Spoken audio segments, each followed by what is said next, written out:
and gentlemen. Welcome to Casting the Spotlight episode number 150. And it is next to our 5-year anniversary, the biggest episode of the year. And we have the returning, the great, the powerful, the Oz entrance again. The only man that has had 5 solo episodes counting tonight. The Ironman of the podcast, Kyle Henley, who set the record. To the bastards. Yeah, there you go. Do you like that? You're not a bastard? Would you rather be the cream? It was the bastards, so I feel like the plural, it had to be us, and he was the cream. You know, he held it all together. Yeah. Well, it has been since last June. Has it really? It has, yeah. June was our, June 10th, 2023 would have been our 4-year anniversary. And so you were on maybe a couple days after that, but you were the closest episode, so we celebrated on yours by design. You know, we talked about it. We did, yeah. But a lot's changed because, I mean, that was like 16 months ago. Dude, yeah, that's great. It doesn't feel like that long.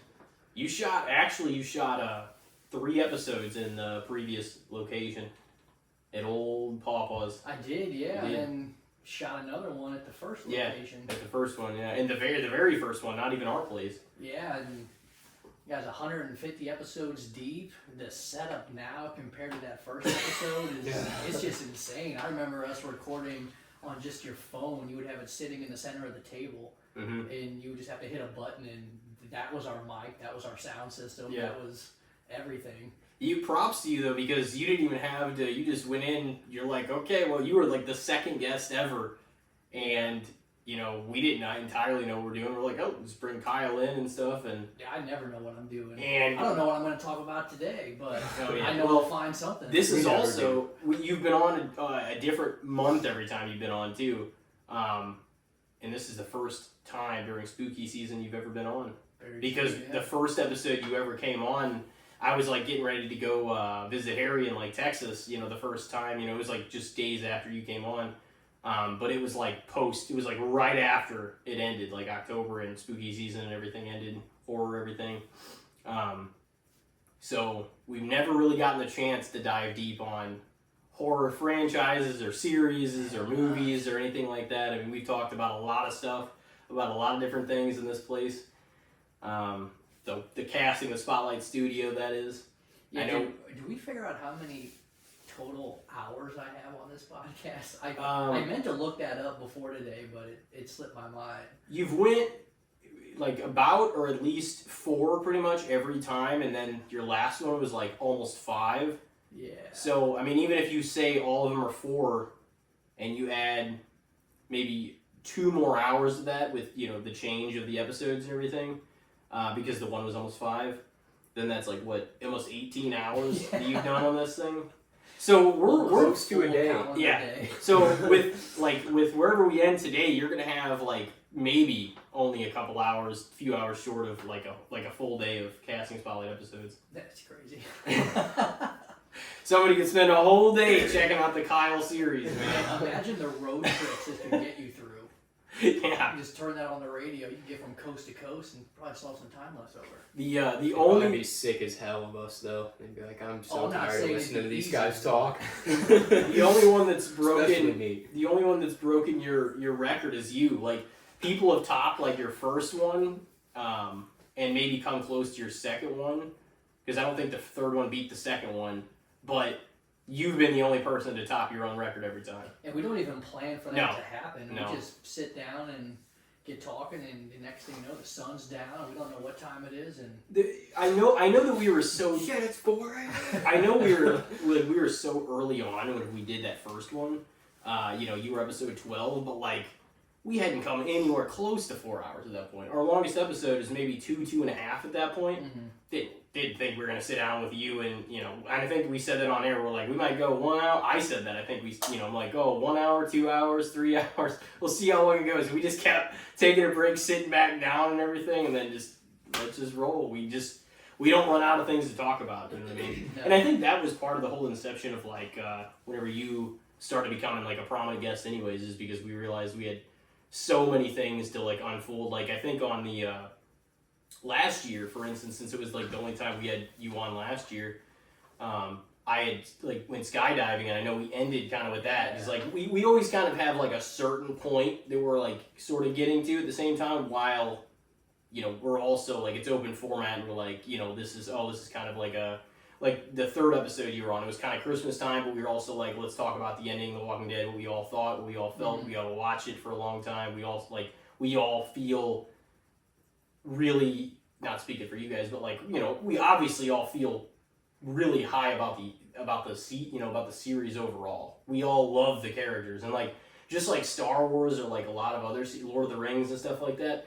What keeps you coming back to The Walking Dead, like even if some of the storylines aren't as intriguing as others, which we've all seen some not as great as other ones, but like the characters like make you keep coming back. because you're like, I want to see more Rick Grimes, more Michonne, more Carol, more Daryl, like you know what I mean? Yeah, and I will the say, characters are rich. Yeah, I don't know if it's just me or you guys or everybody, but October doesn't feel the same without a new season of The Walking Dead coming out. It was great. I feel like there's a little bit of a hole in my life now.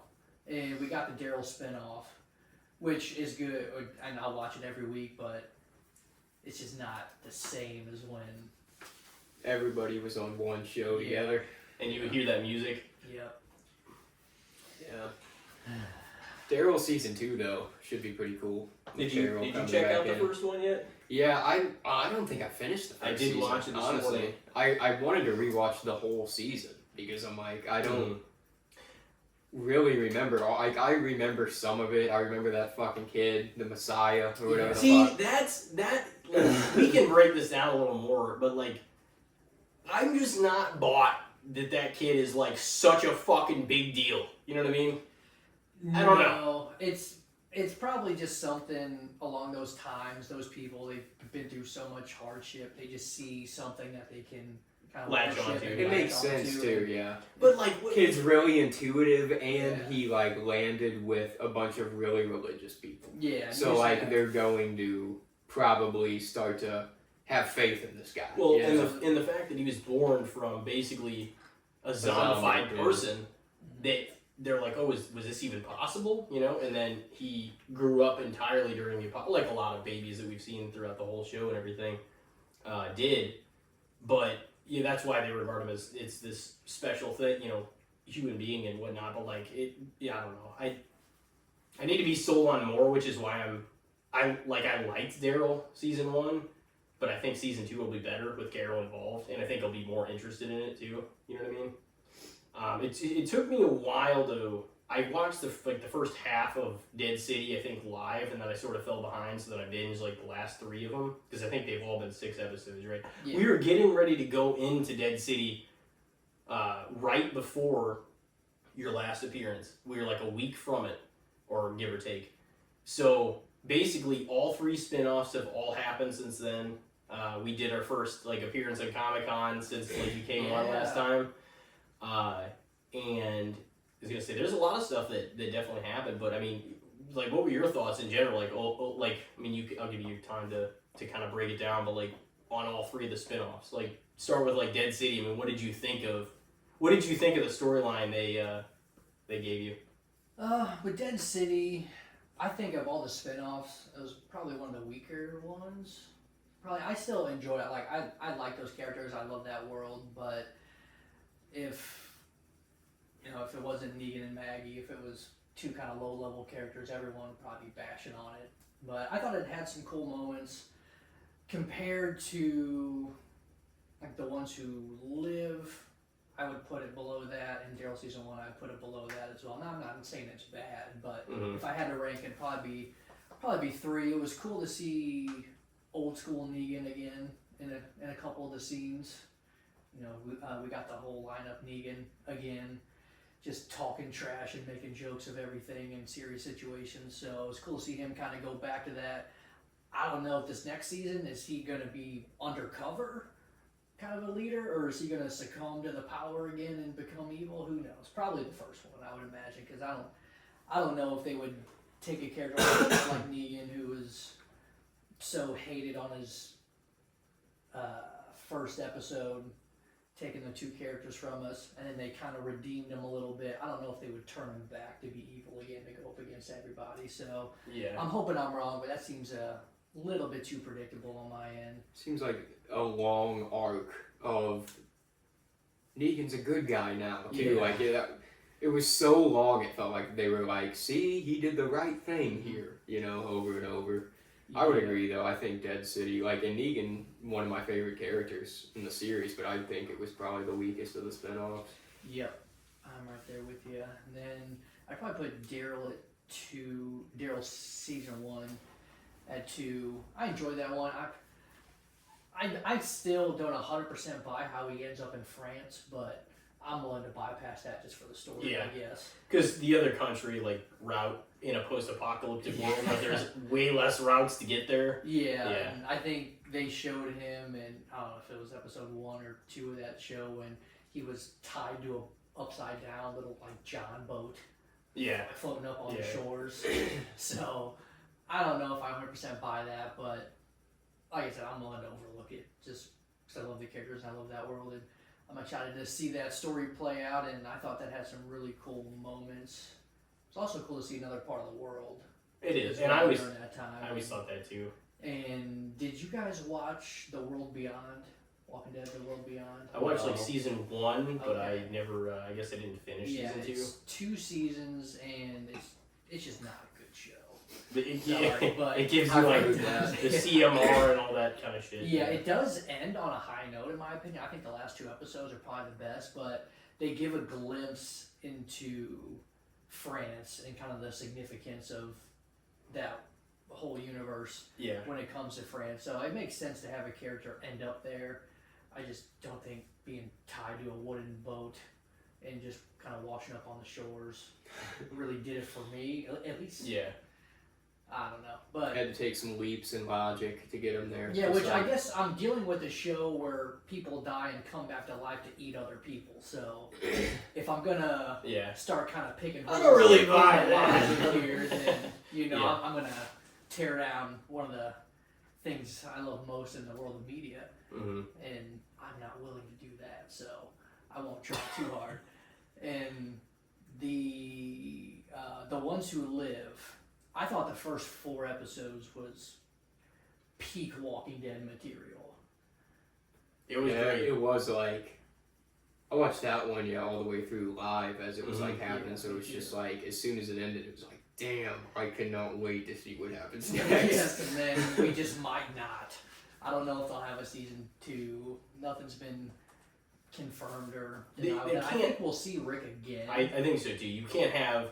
You're gonna have Negan and Maggie spin-off season 2, and you're gonna have Daryl and Carol season 2. yeah. I guess she wasn't in the first one, but nonetheless, she's in a season 2, and maybe Rick's the guy that led the whole show, Mm. and everybody was waiting for so long to see those 2 back, and you're not gonna give them something else. It's not over for them. There's no way. No, you have to bring him back, whether it be in the last episode of the Daryl show, which I think's already been renewed for a 3rd season. Really? Yeah. So maybe you season 3's about Daryl and Carol trying to get back to Alexandria. Maybe that's what they're cooking up, and then the last episode show up on Alexandria's gates. It'd be the most cliche ending ever, but I would love it. So that's what I'm hoping happens. The end of season 2. 3 of Daryl. I Oh, think really? 2 will probably be Carol trying to find Daryl and all that stuff, and 3 might be them trying to get back together. Whenever she was sending him, I don't know if they're talking over a walkie or they're Yeah. talking over she's it kind of cut out, but she was trying to tell him that somebody was back. Mm-hmm. You think that's Rick? She was there, and then Rick came back, and then so that overlapped that. She went to go get him, and now Rick's back, but because it could have happened, and she's, because that's why he went out there. He's just I'm just going to go and search and just, see what I can find, everything. But if she was trying to tell him that she really wants him to come back, because if Rick's back, then that's all the more reason. What the hell are you going out there for? You don't have anything to look for. Come back here. That's a good point, yeah. Because I thought about that when I was watching the opener of season 2 this morning and everything. A few days late. I'll try to catch more of it live if I can. But it's also on Sundays, and we're in the middle of football too, so it's problematic in certain ways. But I could maybe see that, but if that's the case, then I don't even know if Daryl and Kara are going to see each other until, like, maybe the 6th episode of the season. That's very possible. Because then she could tell him, but then it'd be over, and then we'd be like, well, fuck, now we gotta wait another whole season to see where they go. I also thought the same about the ones who live with Rick and Michonne. Mm-hmm. It'd be a 4 or 5 episodes of them just trying to find each other, and they finally do in the penultimate episode or the finale. But it was episode 1, the ending. They meet each other, so hopefully The Walking Dead, not The Walking Dead, the Daryl show doesn't take a month and a half to get them together, but I guess for story purposes, that would probably be the way to go if you're making it 6 episodes. And you already have another season planned, if that other season is them trying to get back to Alexandria, which I have no information on that. So Is are you just hearing rumors of season 3 or season 3 I'm fairly renewed? certain it's already been renewed. Oh shoot, I don't know even that much at this moment. Yeah, we can look it up to do a live fact check, but pretty sure I read that. And It seemed like it'd be wild for them to already one episode into the second one be like, we're doing enough. Unless they had a plan with it and it's not conclusive with the 6th episode, you know. Yeah, and I think we talked about the last time I was on here. The Walking Dead, it got canceled by AMC. They had plans for I think up till season 14. The Walking Dead writers had plans for these characters, and then after the flagship show got canceled, then we got all these spin-offs, which from what I read, and it's been a while, so maybe my memory's a little fuzzy on it, all these spin-offs were kind of stories that were going to take place in seasons 12, 13, 14, or whatever of The Walking Dead. You know what's crazy to me, though, is the fact that they're like, we're going to cancel the flagship show, the show that, did big ratings back in the day, and then they eventually got a little less. Obviously, streaming took off. A lot of things changed over the course of the show's run. The show was around for 12 years, so, it was going to, But at the same time, they have 3 spin-offs that all have seasons, and they're all still airing on AMC. Yeah. So what the fuck is going on? Added more Walking Dead programming than you had originally. We're getting rid of this show. From what It's I like, would... get rid of it. Let's just add 3 times the amount. I think it came down to how big The Walking Dead's budget got because that makes sense. You gotta pay everybody more too, the more seasons you have. Yeah, and that cast, It's a big cast. it kept expanding, and they got away from the earlier seasons where anyone could die any episode, and you could take 2 or 3 characters off. Oh, they could have gotten rid of so many of that fucking group in Alexandria. Nobody would have cared. They definitely should have. Especially during the war with Negan. The 6 characters we're still seeing, I love them and I care about them and I would protect them storyline wise. A lot of the other characters, they're fucking expendable. Exactly. And The Walking Dead kind of not that they wouldn't even it wouldn't be a gut punch, but with The Walking Dead, you expect a gut punch every now and then, Okay, maybe not Morgan, no gur to him either. But well, he's a fave of yours. Everybody else, all those people in Alexandria, I don't think anybody's gonna be that sad. You know what I mean? No. Well, they did. Well, whenever the Whisper shit started, they knocked off some fucking people then. They did in that one episode. Yeah. All their heads were on stakes and shit. And that was very impactful. That felt like old school Walking Dead a little bit right there. But yeah, what I was saying, I think the cast, it got too big. You got to pay all those people, and then production. I think they switched to filming on digital instead of film, which I don't know if that's more expensive or I'd imagine it's probably cheaper. So maybe they saved a little bit there, but got to pay more for. The cast is that big, got to pay more for catering and trailers and all that stuff. So by canceling the main show and isolating a few characters for their own spin-off, I guess ultimately it would be cheaper per project to just do that than have everybody on one show where you might not even see a character for 4 or 5 episodes, but you still got to pay them for being there. I heard, I forget who it was, but I heard somebody say that a while back, and in some form of media, just be well, everything's about the limited series now. You know what I mean? Yeah. Which is kind of true in a way, I guess, because that's the way streaming has changed it. Yeah, people, they want to sit down and solve the whole case in one sitting. They don't want to wait 5 years for 5 seasons anymore. Yeah. But Want to binge 8 episodes in a couple days. But then and it's done with it's even if it takes 5 years, you know, or how many years, like if they put all 10 of them out in one day, then you're done, and then you don't have anything for a year. So it's like it's also I don't mind one a week. Like sometimes like I fall behind, and I'm like, but it's also more incentive to keep it like better per week. Is like I gotta tune in next week. You know what I mean? Give me a reason to tune in next week, and then I'll tune in live all the time. And like I try to anyway, you know. But as far as the masses go, give them incentive to do it, make it that good, and they'll fucking make sure to tune in live. Yeah, I 100% agree, and I prefer to watch week to week instead of binging. Mm-hmm. I feel like you're with the characters more if you watch it week to week, because you could sit down and binge a show that's 8 episodes with those characters for 8 hours. You're probably looking at your phone during that time at some stretches, not really paying attention, and then you don't get as much out of it, in my opinion. But me watching week to week, it's 45 minutes to an hour. You could go that long without looking at your phone, no problem. And then you have a week to sit with whatever you saw. So you're kind of with those characters board. Yeah, you can go to the Reddit message boards and things like that. And Binging, that's the thing. Binging kills any conversation you can have with somebody about it. It does. Because it's all over by the time, you're like, did you see this show? Oh yeah, well it's been done for 6 years, but like it's all done. Any conversation you're gonna have about it is is in the past tense. Like you're not gonna be like, oh shit, like did you see what happened this week? Yeah, this and this and this. Well, this is what I think's gonna happen. Well, this is what I think's gonna happen.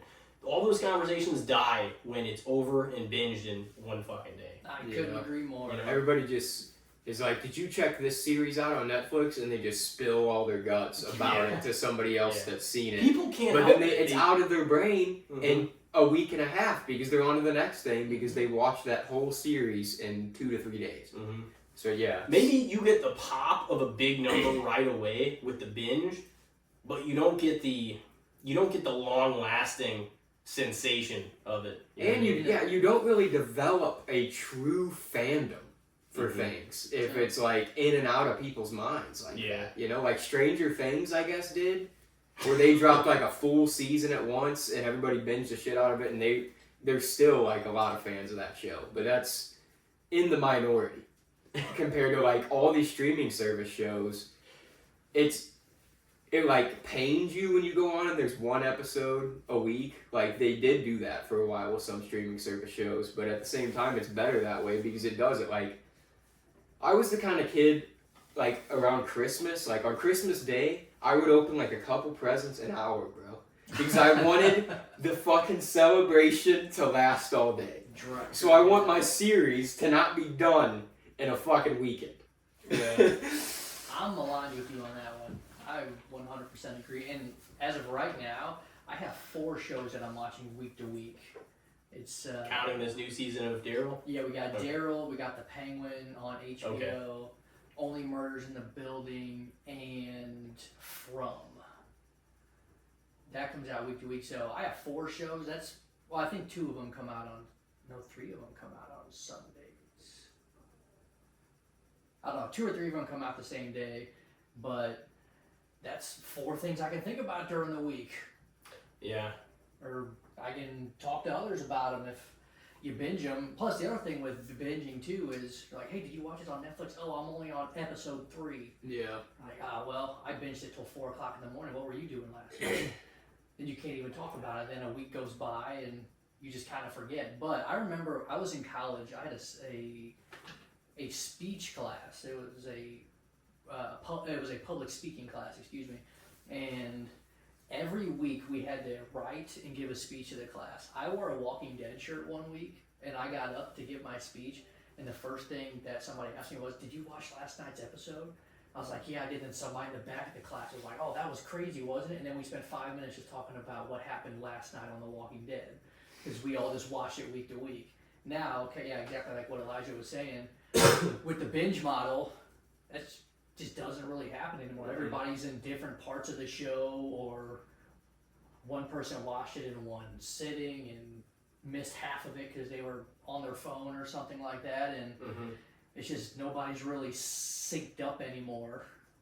Oh yeah. Oh, what happened? You weren't even looking at it for fucking 15 minutes. Well, you got the opposite where people are like, incidentally will spoil the shit for you, or they'll be like, oh man, wait till you get to episode 5, that shit that's a gut punch, one of the main characters, you're like, shut the fuck up! Why would you even say something like that? I hate that. People can't, because they're excited, you know what I'm saying, like, for better or worse, they're like, if it's shit too, you're like, oh man, you're gonna hate this. It's like, I don't want to hear, I don't care how vague you are, I don't want to hear anything! Exactly. Nothing! Exactly, and that's only gotten worse with the binge model. That's why you don't even watch trailers anymore. I don't watch trailers. I don't watch the previously on or coming next week on after an episode's aired. I don't do any of that. I just want to watch whatever they put out the day of, and then don't give me. See, I don't watch the previously ons because that just gives me an idea of what storylines they're gonna focus on. Yeah, because they'll only show you clips that pertain to whatever you're about to see. Exactly. And Actually, what killed that for me was a Walking Dead episode. It was the episode, I think it was Clear, whenever Morgan came back. On the previously on, they showed Rick on the walkie-talkie trying to reach Morgan. And they hadn't done that in a long time. Season 1. This was season 3. Yeah. It's like, that doesn't have anything to do with this. And then Morgan pops back up, and I'm like, well. Yeah, I watched Clear, and I remember that too, because they would always show you. They're like, wait a minute, we haven't seen the walkie even mentioned since like the season 2 opener. Why was Rick talking to Morgan on the walkie? That was 3 years ago. Yeah, because he did get on the walkie the very beginning of season 2, and just to kind of reference, oh Morgan, I know you're still out there, blah blah blah. But then you didn't see anything with it through until that episode, and then you're like, I mean, I didn't immediately think that, but I was just kind of like, wait a minute, why are they? What? Well, then see, I didn't really. I guess 100% at the time, I was kind of like, well, why are they doing this? But then after that happened, that's what kind of opened my eyes to the previously ons. So that's why I stopped watching them. Yeah, that's interesting. That second half of season 3, I mean the whole season 3, but like especially that second half, which is like the stuff that I saw, like I was finally watching week to week live by the second half of season 3. It was phenomenal though. Like I'll never forget. And honestly, I think that's something, like, before, like the storylines got convoluted, sometimes there's admiration about the simplicity of a show, and, like, that's what I loved about the first few seasons of The Walking Dead. Like, they kept it pretty simple, yet unpredictable, because anybody could go, anything could happen. But it wasn't like they tried to, like, drench it in convoluted storylines and all this and that, because if you spread it too thin and characters are everywhere, you don't see them for 6 episodes, you kind of just don't care as much, you know what I mean? The first few seasons, like, you started kind of growing to care about everybody. Like, there was a long-term character, I mean, some of them that, like, died off in the first season you only saw for a few episodes, but that group that, like, went through a lot of shit together, you started to care about all those people because of the drama that they built up in season 1, 2, and then 3. A lot of them didn't make it. And it just, something about it, I really miss that, because I'm like, man, there for a while it was just, and we've talked about it before on here, but it was just untouchable television. Like, they couldn't do any wrong. I'm not saying week to week we weren't, because that's one of the flaws. I don't want to say, maybe not flaws, but that is a human being. That's where you got to keep your emotions in check too, because the week to week model does allow a lot more conversations, and I do agree it's better overall, period. So what I'm about to say, binging doesn't allow you so much for like disappointment, whether you binge the whole thing and then you're like, oh, the ending sucked or whatever, but like week to week does allow you, if they're like, oh, next week, boom boom boom, I'm gonna kill you, and then all that shit. You see all this build up, and then you see the episode, and you're like, fucking nothing even happened. Yeah. So like, it does allow for more micro disappointment, I would say, because of the week to week model. But like, there's always another episode next week. Maybe you see all the shit break out the following week. Or just don't watch what's coming next week. Yeah, that's true too. You can turn it off as soon as it ends. That's it, or fast. I agree though. Like, I hate where people shouldn't see this. Fucking don't watch it. That's right. That's all you have to do. Yeah. Don't try suing the people that made it. Fucking flip the channel. Did you guys see that lawsuit a couple years ago? There was a movie, I think it was called yesterday, something. Yeah, like a about the Beatles guy thing. with the Beatles. Yeah, Yeah. did you see the lawsuit with that movie? Some guys bought tickets because Ana de Armas was in the trailer, and they cut her out of the movie. So they sued the company that made the movie for like misleading their product because Ana de Armas was not in the movie, but in the trailer she showed, and that's the reason they bought tickets was to see her. And since they cut her out, they sued her for They sued the company for false advertising. Did they win? They did not win. But it's an interesting kind of case. I thought it was hilarious, but That's it is kind of. I mean, I would joke about something like that. Like if I went to see a movie and like if there was an actor or actress I liked and they, I thought they would be in it and they weren't, I'd be like, fuck them, I'm suing or something. But I wouldn't actually sue. actually go to a lawyer's office, present your case, get them to agree to it. And then drop a lawsuit on the front steps of whatever studio put that movie together.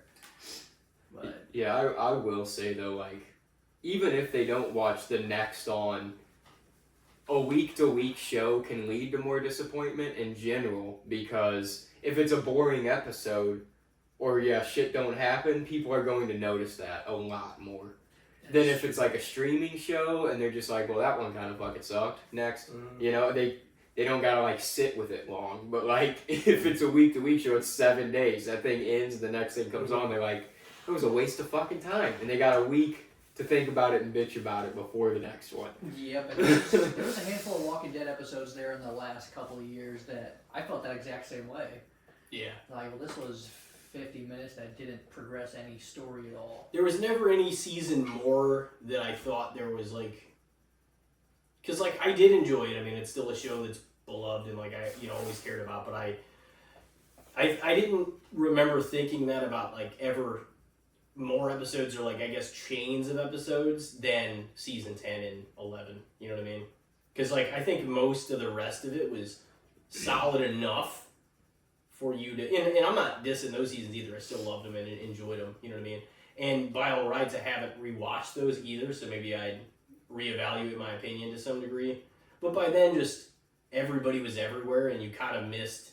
There was just something special. Like, I mean, 'cause you were a day one guy, about it. But like, wasn't there just something special about like when it was just kind of a group, and like once it became a community, and then they're like, oh well, these ones are going here with the Commonwealth, and then these guys are going here. We don't have Rick anymore, and Michonne's gone. It was just like everybody's everywhere. What the fuck is going on? Yeah, definitely didn't feel like the same show Yeah, as later years, but it felt different. Yeah, there were still arcs that I liked a lot. There was for sure.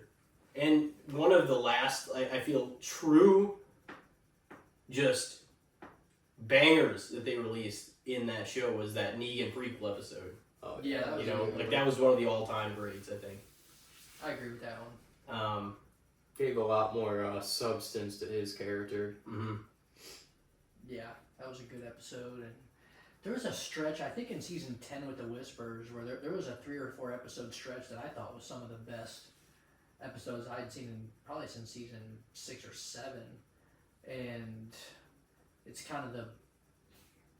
I wish I remembered the exact episode titles off the top of my head, but it's kind of where the Whispers are attacking Hilltop, and there's that big battle at Hilltop, and it's kind of those episodes in there. But I agree, there's so many that I would finish and like, well, I waited 7 days for that, and I'll have to wait 7 days for something else. Mm-hmm. Is that Hope that's good. span of episodes when it was Carol that walked the horde off that cliff? Yeah, was that the finale of 10? Finale of 10 because it was extended to 6 episodes. Yeah, I think that was the mid-season that was finale Here's or Negan. something. Right. Yeah. Oh, So you're the right. official wrap of season 10 was Yeah, Here's Negan. so I guess that would have been 10-16 that was delayed a couple months after episode 15 aired. And then they aired like one random episode in October, which was kind of cool that it was still October. But then we didn't see anything until spring, but because they were going to do a new season, they're just like, well, we're just going to add some episodes to season 10, which was like 6 more episodes. Most of them, in my opinion, they weren't necessarily bad, but at least 3 of the 6 didn't really feel that needed. No, not at all. You know. But here's Negan, which had been rumored for a long time that we're gonna see either a flashback or an episode of something in his life before we met him, and we finally did. So that was cool to see. Yeah. Regardless, those 6 episodes is worth it, kind of for that episode, in my opinion. You know. But yeah, I could see that. it was also because COVID happened, so they had to push everything, and they're like, we're gonna start a new season, and they're like, nah, let's just start it in October, and we'll just do this for now. And then we ended up getting a super season in season 11, split up into 3 parts of 8 instead of, instead of this typical 16. So. Yeah, the 2 8-episode drops, I guess. I don't know. They would do 8 and they'd take 3 months off, the mid-season, things like that. Yeah, we got 3 instead of 2. That was wild. Crazy times, but now here we are, October again, and just no Walking Dead to... There is Daryl though, and Yeah, premieres still right. Walking It's, Dead it's content. not the same. But It's not- Yeah, it's not the same. Characters back, but Yeah. I don't know. Back when I was, I guess that premiered when I was a senior in high school, but all through college, every time November got to roll around, that's all I was pumped for. Like, man, the leaves are changing, the weather's getting colder, Halloween's coming up, new episode of Walking Dead in 2 weeks, a new season. Let's go. Now it's just kind of, I don't know. I'm just kind of walking in circles trying to find something. You else. feel like The Walking Dead. Exactly. Yeah. I died when that show ended. A piece of me might have, honestly. At least all of Daryl season 2 is going to happen during, almost all of it during October. Dude, I think the entire second season leaked online. Oh, really? Yeah, I think I saw it on Reddit. It said the entire season leaked. I don't know what streaming service did it, but they said all episodes are out there. Spoilers are crazy if you dig enough for them, which I'm not going to do. But Why would now I people have to even worry. like? I don't get the people out there, like, what kind of high they get out of being like, I know it before other people do. Yeah, like, let's I gotta ruin this figure for out everybody. all this shit. It was I like don't the know. same thing whenever big movies come out. Like, I remember that was a big thing with Endgame. Everybody's like, don't fucking spoil. And there's people all Yeah. over online, saying shit. And with Spider-Man No Way Home as well. Mhm. And it was, I don't understand that either. I guess. Yeah, there's an excitement, I guess, about somebody that like holds information that they just cannot, and it always gets in the hands of the wrong people that cannot keep a secret. Yeah. So they're like, I guess just knowing something that everybody else might know or might not know is just like a high for them. So they're like, oh fuck, if I just throw this out there and nobody's gonna know.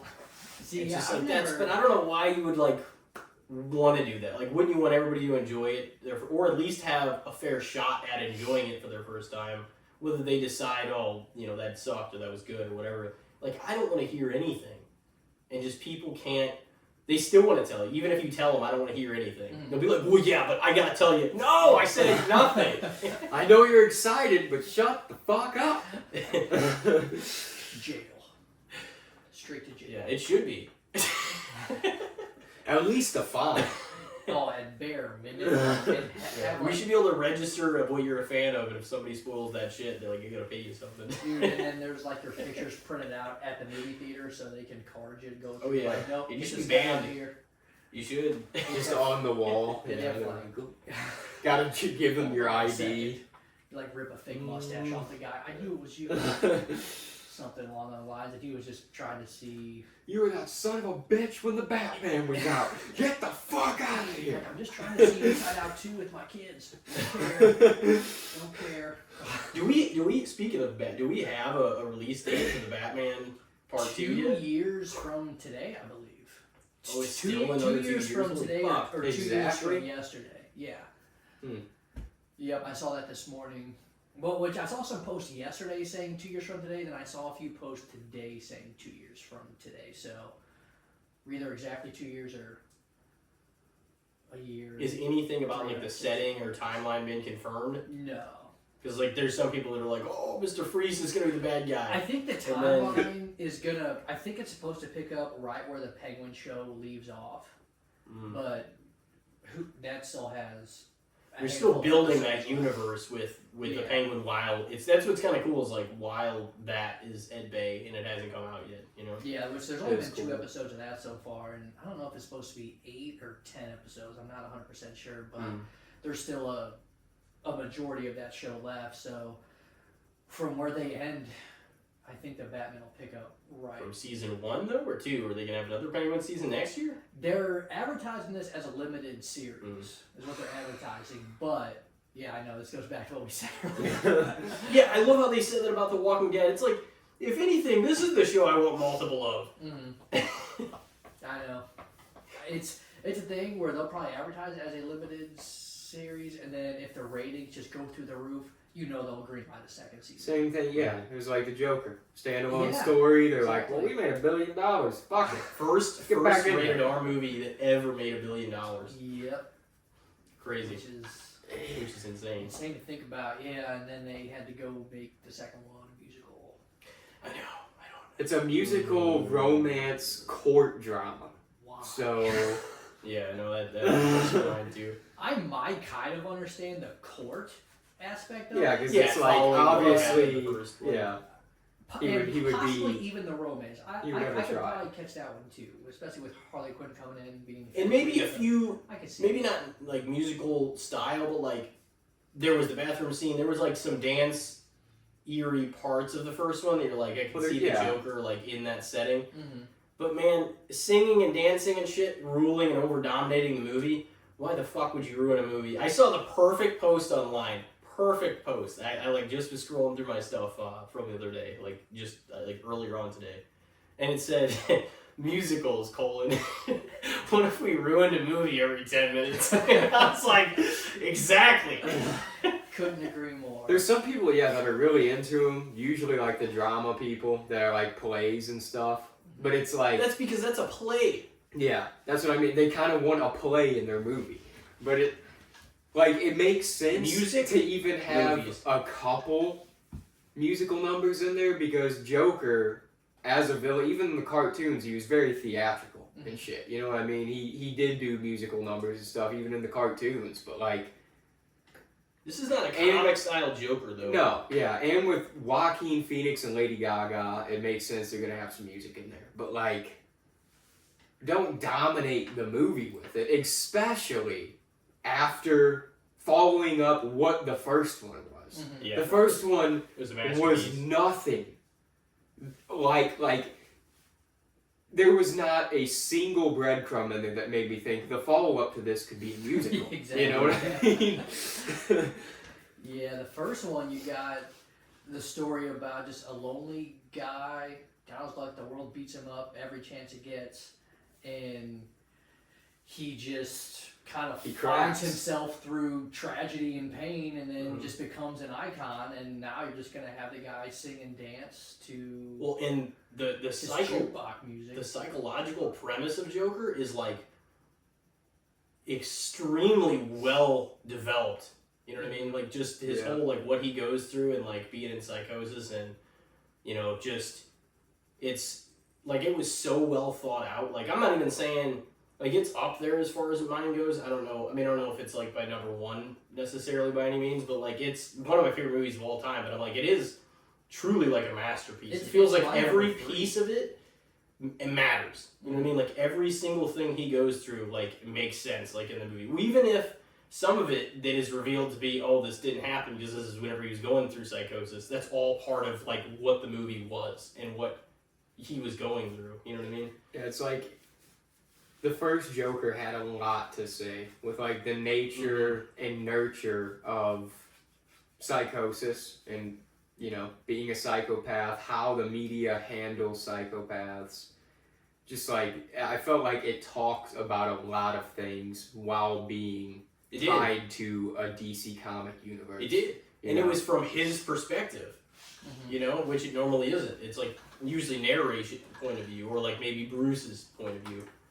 And that wasn't what it was, which is why like a lot of people watching Joker felt bad for him, because it was through his lens, which if we did get the villain's lens, we might feel that more. I'm not saying like that's all I want to see or anything, because like I know how like I may have stated before whenever you came on, like I don't like so many of the villain apology type fucking things that we're getting now, where they're like, oh, they weren't actually this bad. This was going on that made this like this and whatever else. It's like, no, they're a villain, and this is like the shit that they did. Like, stop trying to like humanize everybody because of this or like whatever kind of reason. Like, I don't want to see that. They're actually not this bad. There was somebody before them that was worse. It was like if there was somebody before them that was worse that isn't just made up, then the story would have been about them and not the villain. You know what I mean? Yeah. So, like, don't try to sell me on why do we need to make villains good guys? There's enough good guys. There's too many good guys. Why does there need to be this many fucking good guys and we're going to humanize the villains? Like, that's not real life. And it's also kind of like, obviously, like, most every villain is gonna have something fucked up that happened to them that pushed them over the edge and created what they became.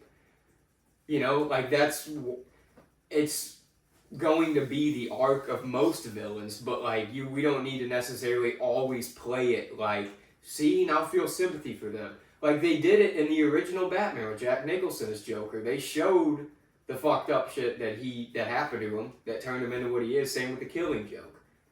But you still thought, this guy's fucked up, he's a villain. You didn't, like, sympathize with him. Mm-hmm.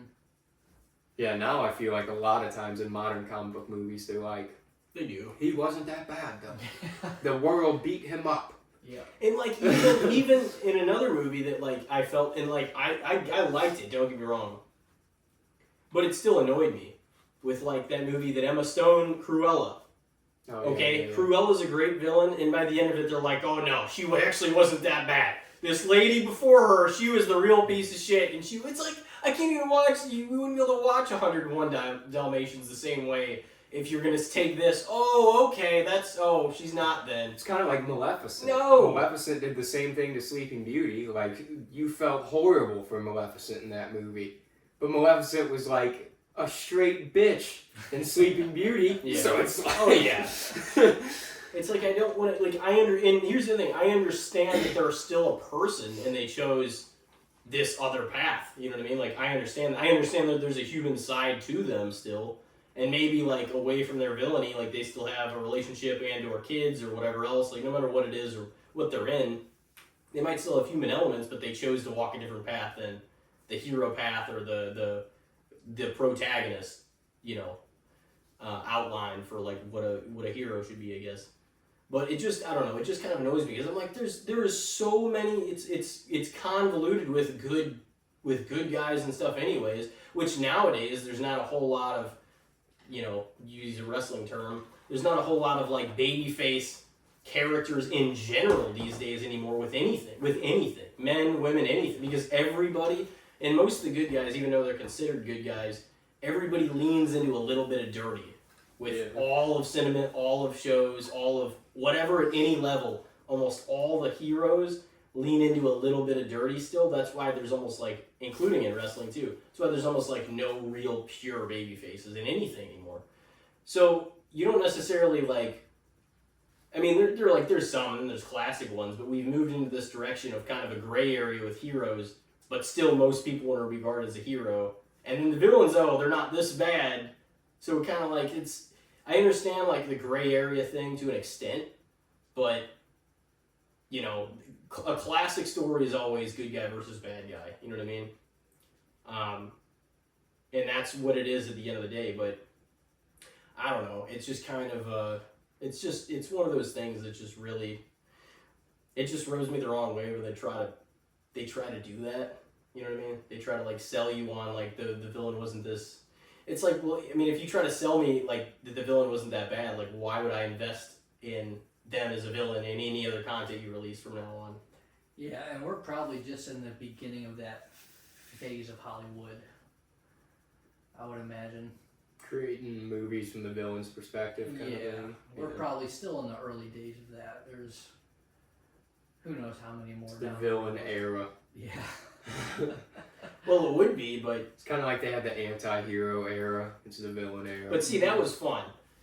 But see, like the villain era too. Like, don't humanize them. Like, make them be what they are. You know what I mean? Yeah, you can still have even moments in there where you're like, damn, that was fucked up, and you feel some sympathy for them. But you don't have to make them the good guy of the movie. Yeah, like set it up like there's a two, like they're supposed to be like the worst person in like the hero story, but then they're like, oh no, look at them. But they're the hero in their story. Yeah, and then they're like, fucking whatever. Number 2. It's just like he or she's whooping all the asses of who? It's like, who's supposed to be worse than them? They're the villain. Like, what do you mean? And like somebody like Negan who has a really treasured like arc all around. Like he went into his villainy, but it showed you kind of why, and he transitioned out of that after being broken down and being put in that cell for all those years, and everything else. And you can actually see he actually has moral values. I mean, he even had them whenever he was a savior still, but he was ruthless. You know what I mean? And then he got to the point where he was actually incredibly trustworthy, and like you could kind of lean on him, and a lot of people, besides Maggie. It's kind of weird though, because she still kind of can't bring herself to kill him. Well, she has a pretty good reason, I think. She does. She does, but she still, if she could, she would have. She's had many chances to. Yeah, that'd be a tough one to forgive. Yeah. I mean, hell yeah. She saw him bash in the love of her life's head. And then just not even do it all at once, like hit him the first time and then just make jokes about him. And then do it again until it's like, dude, I know you've changed. I don't give a fuck. Yeah, I'm gonna kill your ass. I can't say I blame her. I know that's a big complaint a lot of fans have with Maggie. Like, well, Negan's not a bad guy anymore. Like, well, just watch season 7, episode 1 again, and let's just see how you feel. Yeah. Think about if this was you and the person you love. He's definitely a more nuanced like character than like a lot of the villains we've had throughout the show, though, because nobody's had even close to the amount of life that he had over the course of the show. Like as far as the villain goes, yeah. Yeah, very true. And he was like straight up villain to pretty good guy. Yeah, for like 2 seasons, I guess he was the bad guy, and then spent, I think the Walking Dead timeline is like 7 years. Yeah, he was to it in dude, the jail. can you imagine that? Like prison, jail, it's like it's all done, post-apocalyptic world, and he still spends like 7 years in a jail cell. It's like, how the fuck do I end up here? Yeah, dude. I don't even blame him for crying and begging to die. I would too. I'd be like, dude, if you're just gonna keep me in here, please just fucking kill me. Yeah. Like, why? We're in an entire world with no rules, and he's still caught a case. Yeah, he's still, yeah. You're in prison. It's like, oh my god. It's like, man, there's no rules here. I know. Like the one upside to Walking Dead world, you just do whatever. When's the last time, have you restarted and watched the series over any time in the last few years? No, it's been. I used to. Before a new season would come out, I would rewatch every season up until that point. For a long time. I did that up until I think 8. I might have done the exact same thing, the exact same season. Really? Yeah, I think so. It just got to the point after That's a that. lot of shit to watch every time. It got to the point though where like after that, it was getting hard like by 8, but I don't think I did it any time after 8 until like I watched it with Elijah and like we all caught up and stuff, and then eventually because I hadn't seen episodes of season 9 or 10, and then I eventually that was like the one lapse during the whole the course of the show's run that I did not that I wasn't watching live, and then I eventually got caught back up live and watched all of them, but it did get hard. Like I want to say after horror season that'd be something I'd be interested in. I'm definitely gonna restart something like one of my favorite shows after it like wraps in like maybe a little over a month. I'm probably gonna start something, because I know Christmas will be coming eventually and stuff, but it'll be nice to kind of have a show to watch on the side. So I'm like, I'm either going to watch Walking Dead or there's something that I wouldn't mind restarting because it's been such a long time,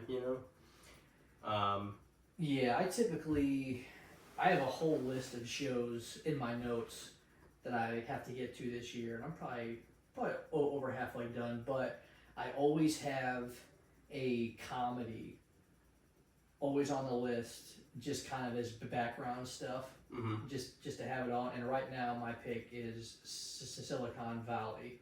Which I don't know if you guys see or not, but that show's hilarious. I remember watching some of that back in the day. Yeah. So It like was I'm on that Aziz, now. right? Was in that? Wasn't Aziz in that? No, it's I'm thinking of it. it's like Master of Kumail, None, maybe is what I'm thinking. Kumail Nanjiani. Yeah, he was in the Eternals.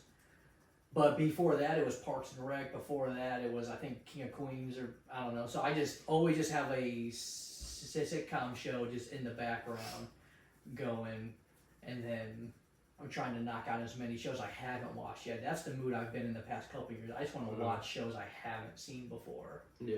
Try to crank those out. I haven't rewatched anything like overall in quite a while. Like I will say, right after Better Call Saul ended, I did rewatch Breaking Bad just because I was in the mood for it, and it had been at least a couple of years, you know.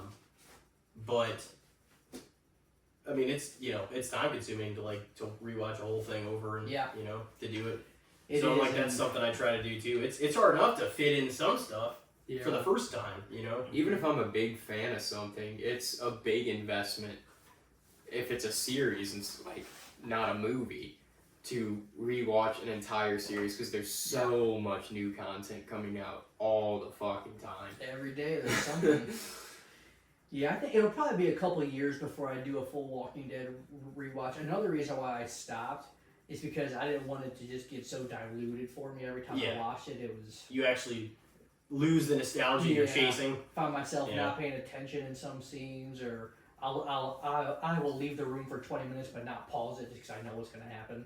Yeah. And kind of things like that. So I wanted to get away from that. It's the same with Breaking Bad. It'll probably be a couple years before I rewatch that, but I want to do a Better Call Saul, Breaking Bad, and El Camino rewatch in that order. Yeah, I have never just for chronological purposes.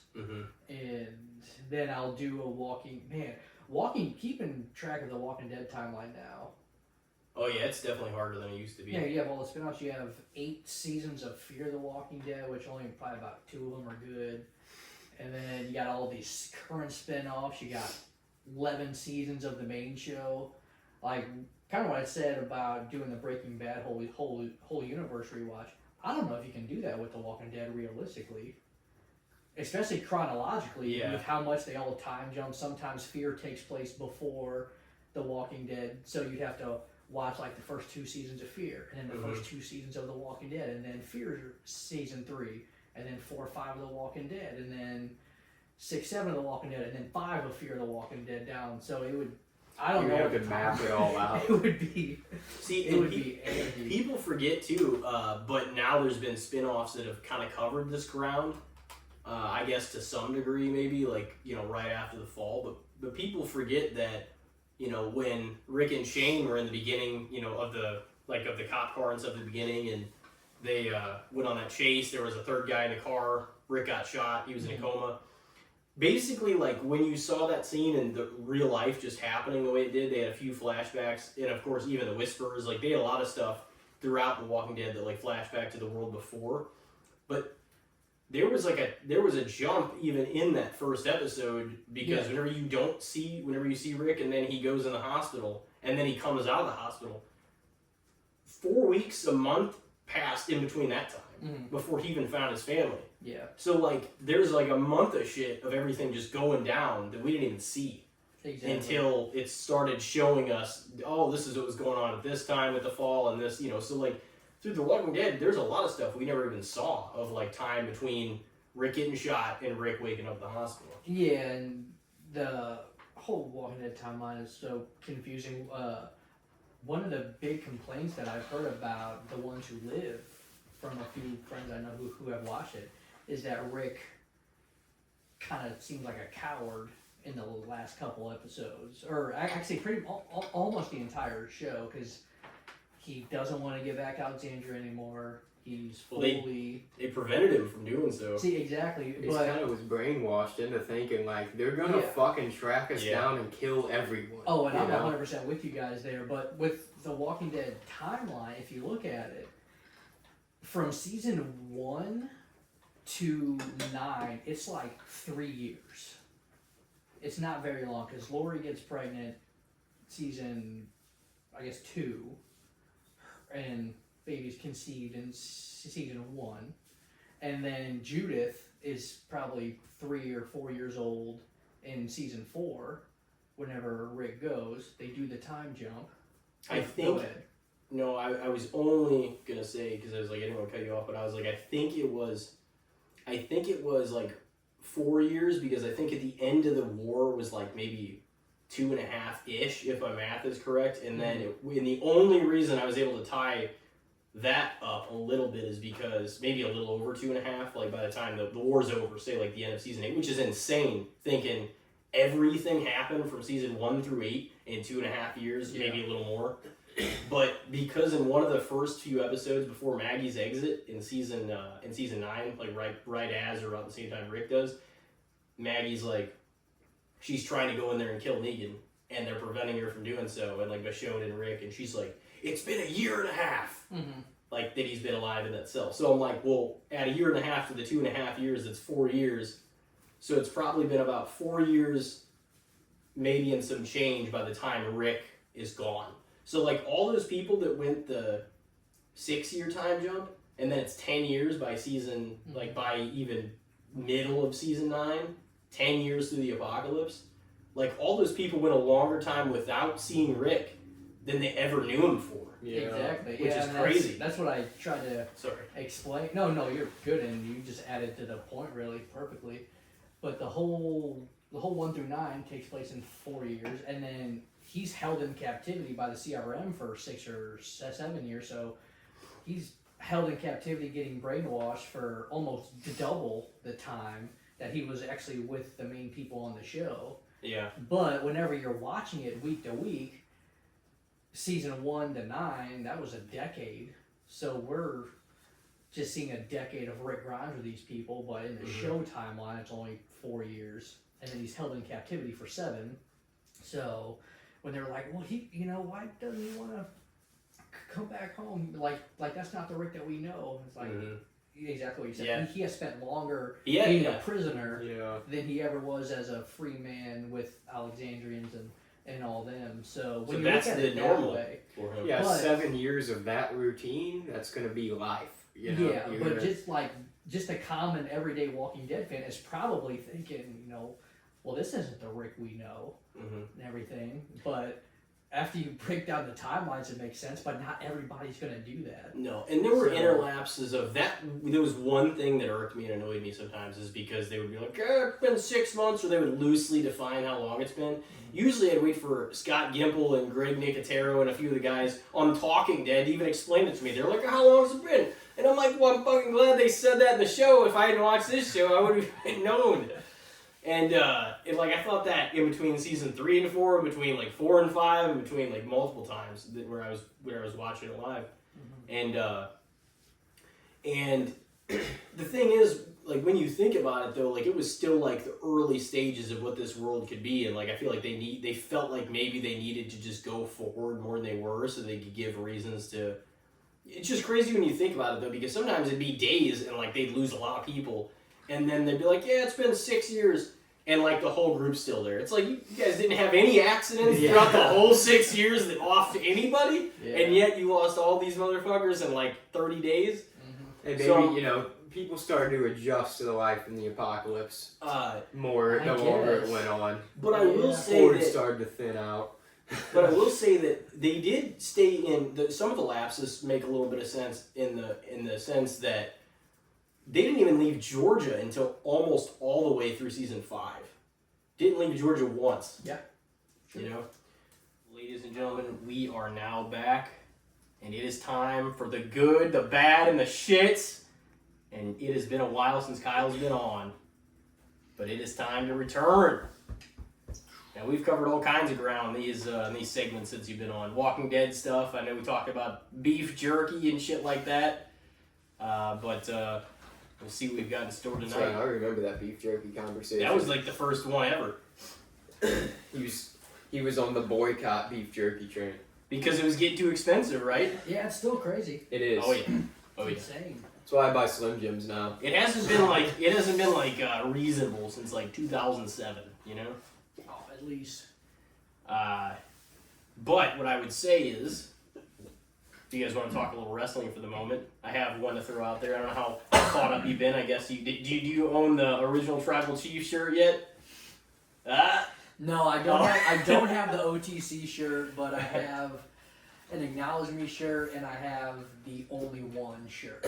That's like one of the dopest shirts you ever Oh, fucking I think it's owned. fantastic, and that's the shirt that I wore to the ping pong tournament. So you were talking about going into that, like I guess it was probably a month or two prior, maybe. Yeah. Because it's like you guys do it not too far from SummerSlam. Right? Every March. We do Oh, a I ping thought it pong was tournament. like okay. But we're Close to trying to Mania. get another tournament off the ground called Paddle Slam in the summer. That's why I was thinking of it. But that has yet to happen. There's been a bunch of live stuff going on, and then that's been tough to. And pin everybody down. doesn't want to lose to you even more than they're already losing to you, right? Am I going to answer that as myself or in character? If I answer in character, yes, you're correct. Everyone is beneath me. If I answered that as myself, then it's yes, like- everyone is beneath me. Yeah. Yeah, I try to leave that persona on the ping pong table, but it does kind of seep through into the real life sometimes. If I'm having a conversation with Aaron, I'll just break out into character sometime. Like, dude, why am I listening to you? You've never won The Paddle Chief. the paddle chief, the head of the ping pong table. So is it That's good, is it though. called Paddlemania then? It's called March Paddleness. Okay. Because March Madness. Yeah, we do. Yep, it's just an exact play off of that, and we do it at Aaron's parents' house, which their last name is Carroll, so we have nicknamed that place the Carroll-seum, which I think is just a fantastic venue choice for the Paddle Slam. No, for March Madness. Paddle Slam hasn't been a thing. You're like, I'm my getting ahead of name? myself. I'm trying to get it in there. I'm trying to. But I think it's actually gonna be moving to Aaron's house next year, so Carroll-seum 2.0, and we're gonna try to do it over there. But yeah, we have the March Madness tournament going on all the TVs. We have the college games. We break out the bracket, and yeah, everyone just. How many like people are typically in the tournaments? I think we had 14 or 15 last year. And I think the year before that we had a couple more. We had a few people who couldn't make it at the last minute that we were expecting to be there. So we typically have between probably 13 to 16 or 17 any given year. Mm-hmm. And I'm looking forward to it the next time. We've had a tournament since we last talked. And I'll let the paddle chief answer this one. It wasn't even close. It was the easiest tournament I've had so far. Just squashing them. I honestly could have played left-handed and probably still left with that title with that group of people. So how did you get so now, good now, at now, this? now character's over. Now I'm going to talk. It was a lot of fun though. But dude, the thing is, I don't even really think I'm all that good at ping pong. I'm not in character here, so don't mistake it. If I was in character, I would be like, dude, I was just born this way, man. You either have it or you don't. You can't sell the flaws. No. You gotta no sell the flaws. I am not keeping kayfabe alive in this conversation. But I don't even know. I don't really even think I'm all that good at it. I've had a ping pong table. My mom got me one for Christmas, probably back in high school.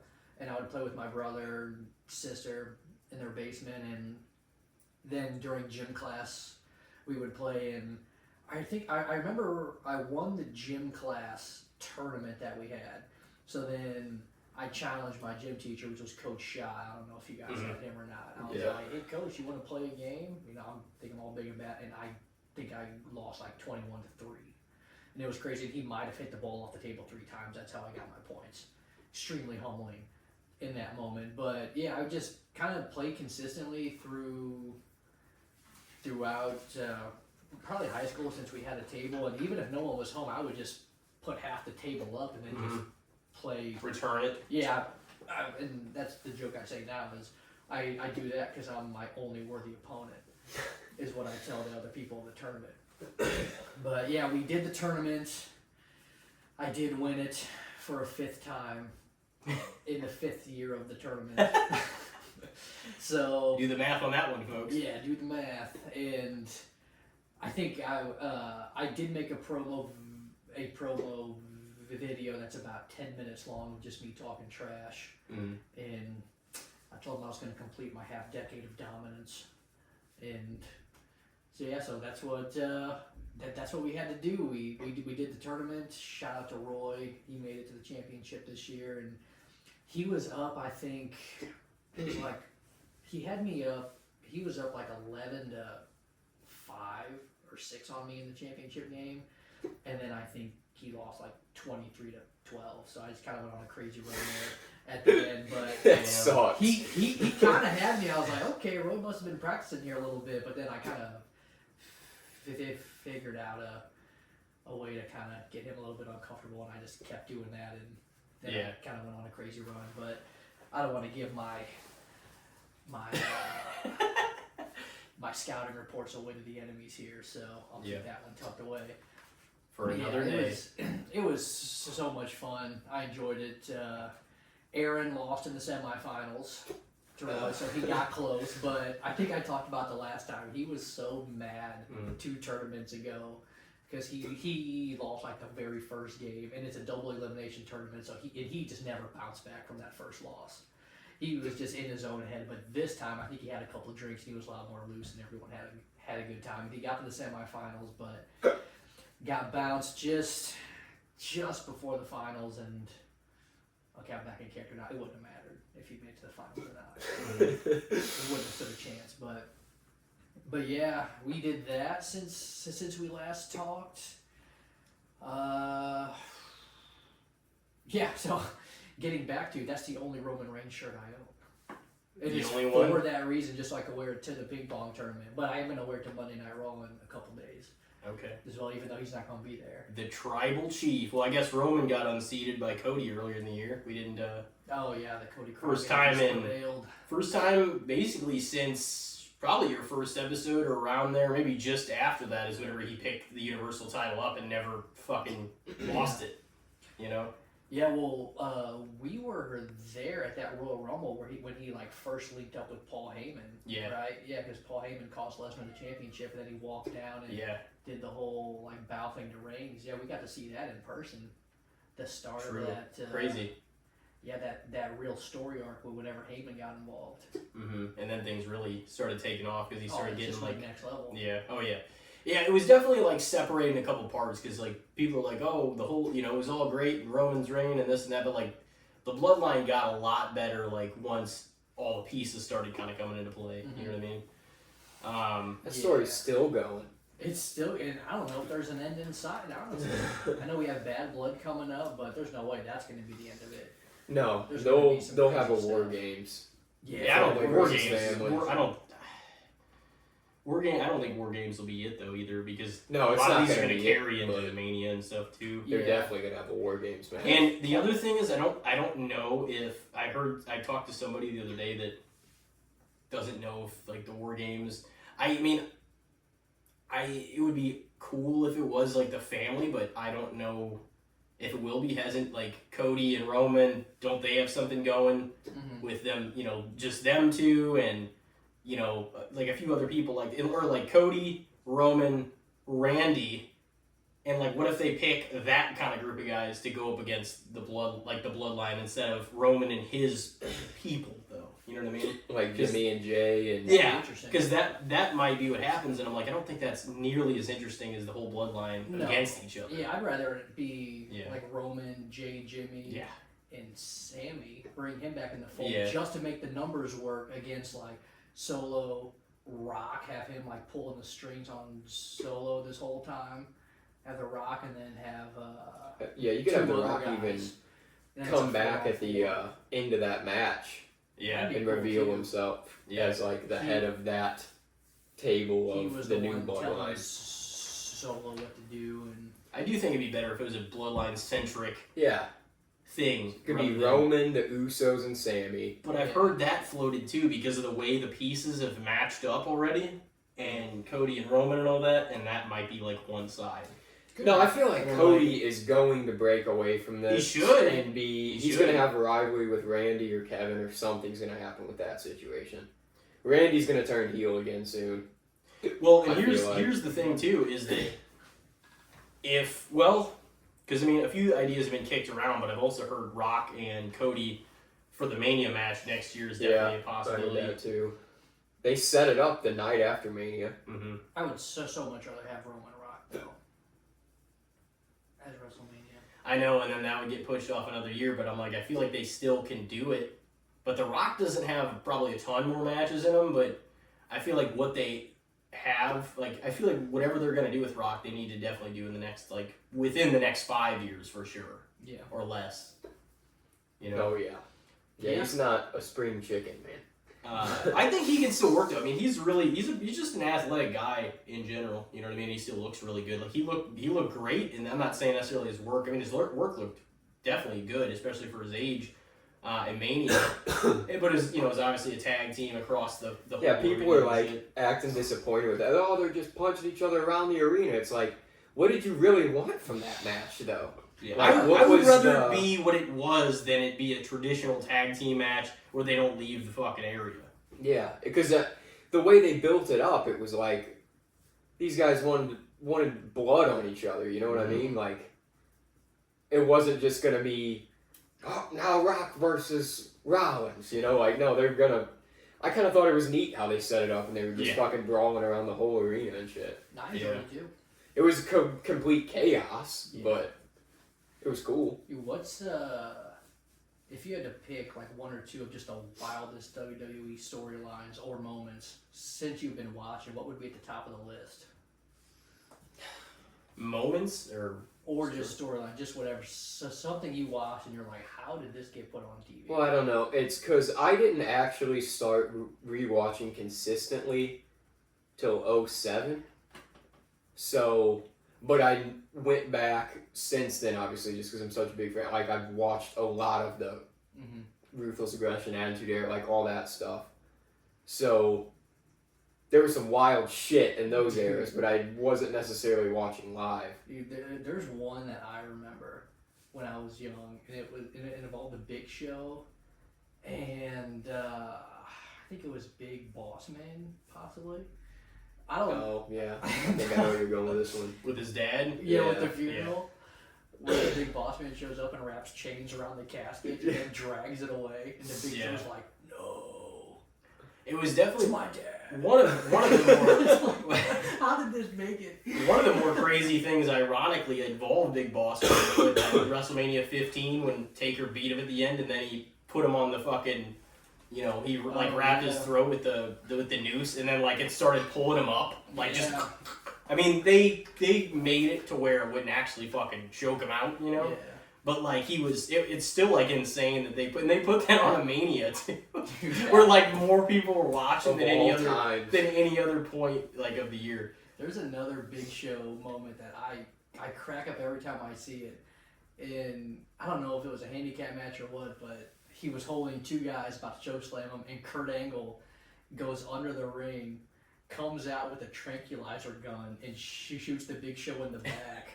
And I still just think that's the funniest thing. He just comes up, points right at him, bop, and Big Show I don't know, he kind of put his arms up like he's got hit with something. Then he had to pretend like he was kind of fading. Everything. It might have been a real tranquilizer, knowing Vince McMahon. I don't know. Oh yeah, we're gonna use the real one now. Oh dude, that was hilarious. Just tell them it's a fake. The whole Kane and Lita storyline back in the day. That was fucking nuts. And then Snitsky too getting added into it. Yeah. The falling storyline onto her and killing the bits like Jesus Christ. The whole storyline at the end of 1996, whenever Pillman and Stone Cold got into a thing, and Stone Cold entered the Pillman house, and he had a gun, and he's just and they showed that, and then it cut to black. I mean, they got in trouble for that, and they never showed obviously a gun or anything again. But he was defending his household and stuff. But this is entertainment, wrestling, live entertainment that you're not supposed to show that kind of shit, And then you had the home invasions with Triple H and Randy Orton, where Triple H just breaks into this man's house and just starts beating him up in front of his family. I think notoriously awesome. People say the craziest, wackiest, most off the wall, and in many ways worst storyline in WWE was that Katie Vick stuff with Kane's girlfriend. Yeah. And That Triple H, doing the skit where he was acting like he was having sex with a corpse and shit. Like, just some crazy shit. And you know, Mr. K is like sitting back there writing this, like, oh my gosh, this is gold. Oh yeah, no, he's like, oh, this is gonna be great. This is incredible. This is Yeah, some of those cinema, storylines. as the kids say. Yeah, the other one, which it gets talked about a lot, especially now that he's in WWE, but the custody of Dominic ladder match. Yeah. Mm-hmm. Looking back on it as an adult is one of the craziest storylines I've ever heard of in my entire life. As a kid, I was hooked as a kid. I'm like, Rey Mysterio needs to win this match. That is his son. Or As a his kid, kid is I'm leaving. fully in. Or his kid has to go with this maniac. And yeah, that whole match, I'm just pumped for Rey. Anytime Eddie gets a little bit close, I'm like hands on the head. I'm feeling terrible for this kid. And now looking back at it, it's like they had adoption papers above the ring, and whoever climbed the ladder got to keep this kid. Yeah. Whenever you look at it that way, it's so hilarious to think about. But man, it had me hook, line, and sinker as a kid. That was a great story, and like they had some phenomenal matches though, Eddie and Ray. But like that match actually, like a lot of things, like whenever Eddie was like on, I believe he was on the ladder or whatever, like Vicky actually like blew her spot where she was supposed to go up there and shake the ladder, and like I don't know if just Ray did it or something else. Maybe Dominic got up there and tried to shake it. Yeah, Dom. I forget, but she, 4 years old, was trying to shake Yeah, Eddie off this ladder. she missed her spot, and then Eddie like fell, or they had to figure out something else, and he just like gets down the mat, and you know he's obviously a really passionate dude, but he smacked the mat with his hand. He's just like, where the hell was Vicky? Because she was supposed to shake the ladder and like prevent him from winning, and she live in person, she missed her spot. I didn't. Yeah, like it was, you know, it happened, like stuff like that still happens. was I think great. they. Oh yeah, no, for sure. I But think they made that where Dom was trying to shake the ladder, and Eddie Guerrero got mad at him for trying to shake the ladder, so he like jumped down to yell at him. at that point, yeah, okay, that makes sense. Yeah, and at that point too, it's like because Vicky ended up being, whether she was annoying or not, she was supposed to be, but she ended up being a great performer. But she had never really been on screen and done anything up to that point, you know what I mean, either. But like it kind of sucked that they were like live on pay-per-view in a huge match and she like missed it, but they were able to cover it up. Yeah, as a kid, No. I still didn't know. No, that yeah, was a spot or SummerSlam anything. too, yeah. Yeah. But man, That was, that's like, just hilarious. A little before his death, too. It was just months before. That was like probably one of his last like really big like Mhm. rivalries, you know. Mhm. Big stories. Because yeah. didn't he turned face again before he passed, I'm pretty sure. Because his last match against Mr. Kennedy, he did the whole like the ref got knocked out, and then the ref was getting back up, and he had a chair, but he threw the chair to Kennedy, and then he just laid on the mat like he was down, and like everybody popped for it. The And, like, classic. I think he turned face after that story again, at some point, like between. You know, I guess that was SummerSlam, so like between August and November, because November's in repass. I think it was like November 13th, maybe. That was honestly such a great character beat, though. Like to just like, oh, the ref's getting back up, like toss a weapon at your opponent, and your opponent's hands would fall. Like when we started doing backyard stuff, there was always just that inclination of like, fuck, it'd be cool to do like an Eddie Guerrero thing, you know, like have a match end with somebody getting DQ'd, but you were actually being the fucker. Yeah. Like that was clever. That was really It was. original and unique. He was so like polished and like flawless and stuff like that too. Like he was a great wrestler, but like Eddie was just as great of like a performer in general. Like his believability, his charisma, his mic skills, his connection with the crowd, like everything is in ring work. Like the body around it, like everything was just top notch. Eddie was a wrestler's wrestler. You know, where like Yes, good way to put it. They all learned a lot from him because he just was so passionate about it. Was an art form to him, you know. Yeah, definitely a missed generation, but I think WWE's been pretty solid the past couple of years. Oh yeah, Mm-hmm. yeah. That's what I've been saying too. Like if you watch Raw and SmackDown and stuff, it feels kind of like it was a long gap between, like, we're back to where everything from the first segment all the way to the end segment, like everything in the middle, like everything feels like it has some substance and matters again throughout the whole show. You're like, oh, this is a rivalry they're working on, this has been ongoing, everything's actually a story. I feel like that'll be even more noticeable and prevalent whenever if they are switching back to 2 hours also, because then you can't afford to piss away any moment of the show ever. Because like if you smash 3 hours into 2, then you have to make the most of every single moment you have. Yeah. There for a while they were on 3 hours. You would only see like 5 matches, and you've got like 20 replays. You're like, what the fuck? Like, what has even happened tonight? Mm-hmm. And yet, like in some of those eras too, like the women's matches were like 30 seconds, and you're like, what are they spending time on? And this was like 2015, 2016. You're like, what are they spending time on if we're not seeing a lot of matches, even quality matches, and they still have a 3-hour show? You know? Yeah, there was a ridiculous era there for a while. I feel like I fell off and wasn't watching as often from like, I don't know, probably like 16 through 18 maybe, but that was a good era to miss because there was some shit in there. 19, I watched a lot of 19. 19 was shit too, but Mania was great though. yeah. But that was the year with the dog food on Roman. Oh yeah. Freaking Awful. Ray. They acted like he lost his fucking eye in that match Oh. against Rollins and stuff. I'm just like, what in the fuck is going on out here, dude? That was because Vince's old fucking out of touch ass was still trying to run shit. Yep. It's like, I know what the people want to see. It's like, fuck no, you don't. Not anymore. There was a thing with Ray. I think it was during around the COVID time where they were in the Thunderdome. Mm-hmm. I think is what it was called, and they had the Money in the Bank ladder match. Ray gets thrown off the roof of this building, and they just never address it going forward. What happened to Watch it? It's He's hilarious. fine. I don't even remember who throws him off, but they just take him and they throw him off the top of the WWE headquarters, which is a big building, and then he just showed right Fuck back up. yeah, on that's SmackDown death. The next week. The WWE headquarters building, that's death you Might can have throw been- from that fucking It thing. might have been Baron Corbin now that I'm trying to picture, but it also might not be. I don't know. Yeah, they tried to. That's the thing, and I'm not shitting on Corbin, but it feels like the era they tried to push him and make him seem like he was something that mattered. I never gave a fuck.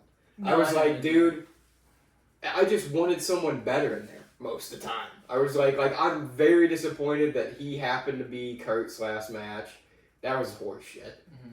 It's just like, wasn't he the one too that faced Roman with the dog food shit? Yeah, he was the last one to pin Roman Reigns before Yeah. I think Crown Jewel earlier this year, last year.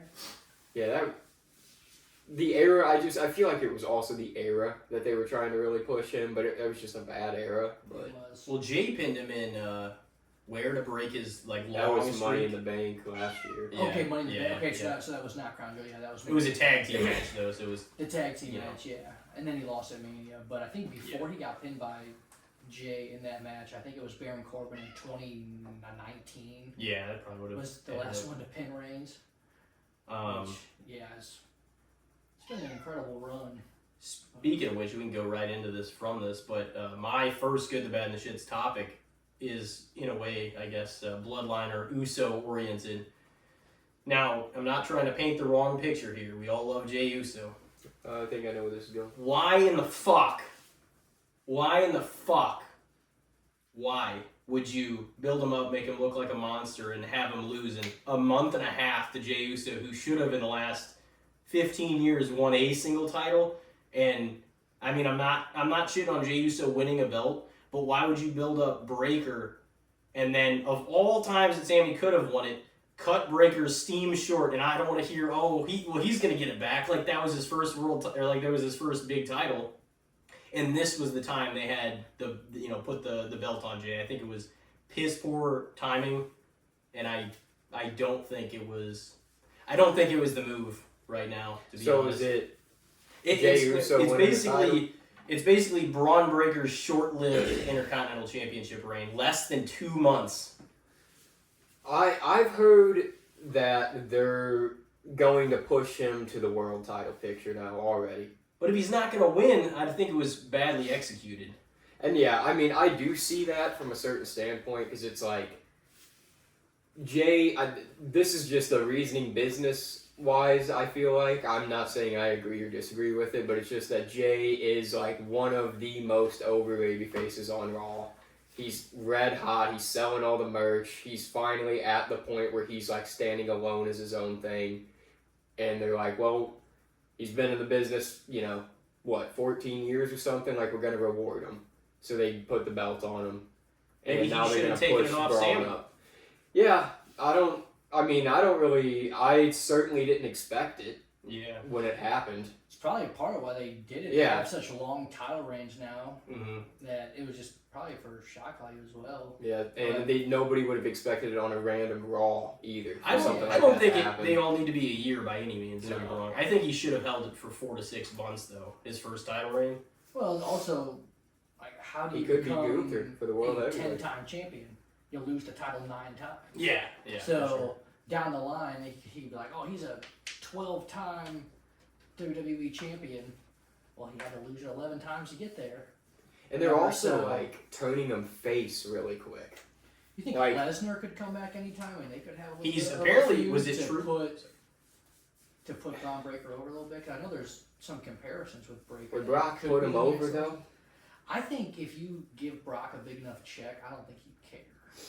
Yeah. And he just now, the last couple of years, has And the been dude- putting a lot more people over. And Like, the it dude took did a get long time. squashed by Goldberg, didn't he? Yeah. In that one fight. Their I just- first match, I but then just he think beat he him the doesn't- next time. That man's all about how big's the check, and Yeah. I'm there. So have him come back, and because Brock wouldn't care about the Intercontinental title. Did they put him back on the roster page recently, or I is that saw a that rumor? the other I think day. I didn't- that's true, I didn't but I didn't check. check either. I didn't check to see if he was ever off it, honestly. Yeah. Well, But he was. was he okay? So yeah, if he's back on, he could be making a return soon. So I guess it would make sense to get a title off of Braun Breaker if they decide to go that route, because Brock Lesnar and the Intercontinental title picture. That's not gonna happen. That doesn't They would work, only so- bring him back for like a marquee match and or maybe a match for the title, but I don't even know if they need him in the world title picture. No, you don't. But that's my point with, because I see I'm not saying it makes no sense. I just think it was kind of bad timing, and also if Jay is that over, that means that's the less he needs the belt. That's the. But that was Yeah. another thing is they're like, well, how long? He's not going to be this over forever. While he's this hot, we got to do something You with wait. it. Capitalize on it now. Fuck, they took a year and a half or 2 to capitalize on LA Knight's freaking, and he's been hotter than anybody that hasn't been named Roman Reigns. Here's the thing I'll say about Jay though. And I'm not trying to shit on Jay either. Like, I like Jay. I do too. I think he's a good character, but I don't necessarily think this main event Jey Uso thing that we're getting right now with the yeet and the glasses and the the up and down, like, I don't feel like that is something that is just, it's not going to stay hot forever. He's not going to continue to just be this guy and it's going to keep working. Because, like, personally, I think he's way more flash and flare. Like, he's great on the mic. He's a great character. He knows who he is in there. But I've never really been impressed with him as a wrestler. Like, in the ring wise, necessarily. It's pretty simple. Super kicks, it's Uso splashes, it's... Yeah. He's not bringing a lot of, like, new shit out there. He's just a lot of energy and a great merch mover, and the kids love him. So they decided to put the belt on him. There's a lot of guys at the top that had a very limited moveset, though. Yeah, throughout history, That for also, sure. Roman's one of them, Cena's one of them. Austin ended up working that way once he realized he didn't have to actually work that much more. Well, if you can get away with Luthez presses, punches, stunner, blah, blah, blah, why would you want to do flip submissions, this and that, and do all kinds of dives and shit if you don't have to? It's almost like the more successful you become, the less you, not actually kind of, I guess, the less you actually have to work, but really the less you actually have to work in the ring. Then it's like crowd work. You have such people behind you that everything you do matters more than like the amount of things you do. You know what I mean? Like, you don't have to impress and do all kinds of crazy stuff, like, because if the crowd's behind you, they don't like look at Hogan Rock WrestleMania 18. They didn't have a whole lot of moves in general in that match, but the crowd was behind it move for move, maybe more than any match I've ever seen in all of my life. But we know what Hogan can't do in the ring.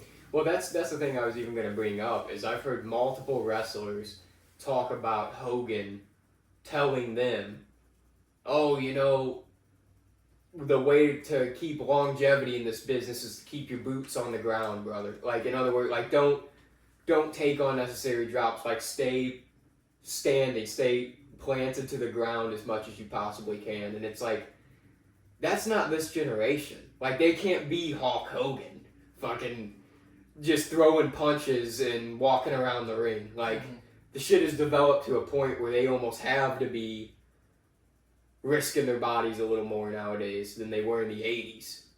You know, Hogan could still get away with that. Hogan can come back and probably still get away with that. Oh, if he yeah. would. That's because they know him as that. There's you know? certain characters that don't really like do a ton of stuff like that. Well, like, because now, like, Roman doesn't have to do anything crazy because he's Roman, and like you see the impact of, like, you know, the moves he does, but he doesn't really have to lift his feet off the floor much.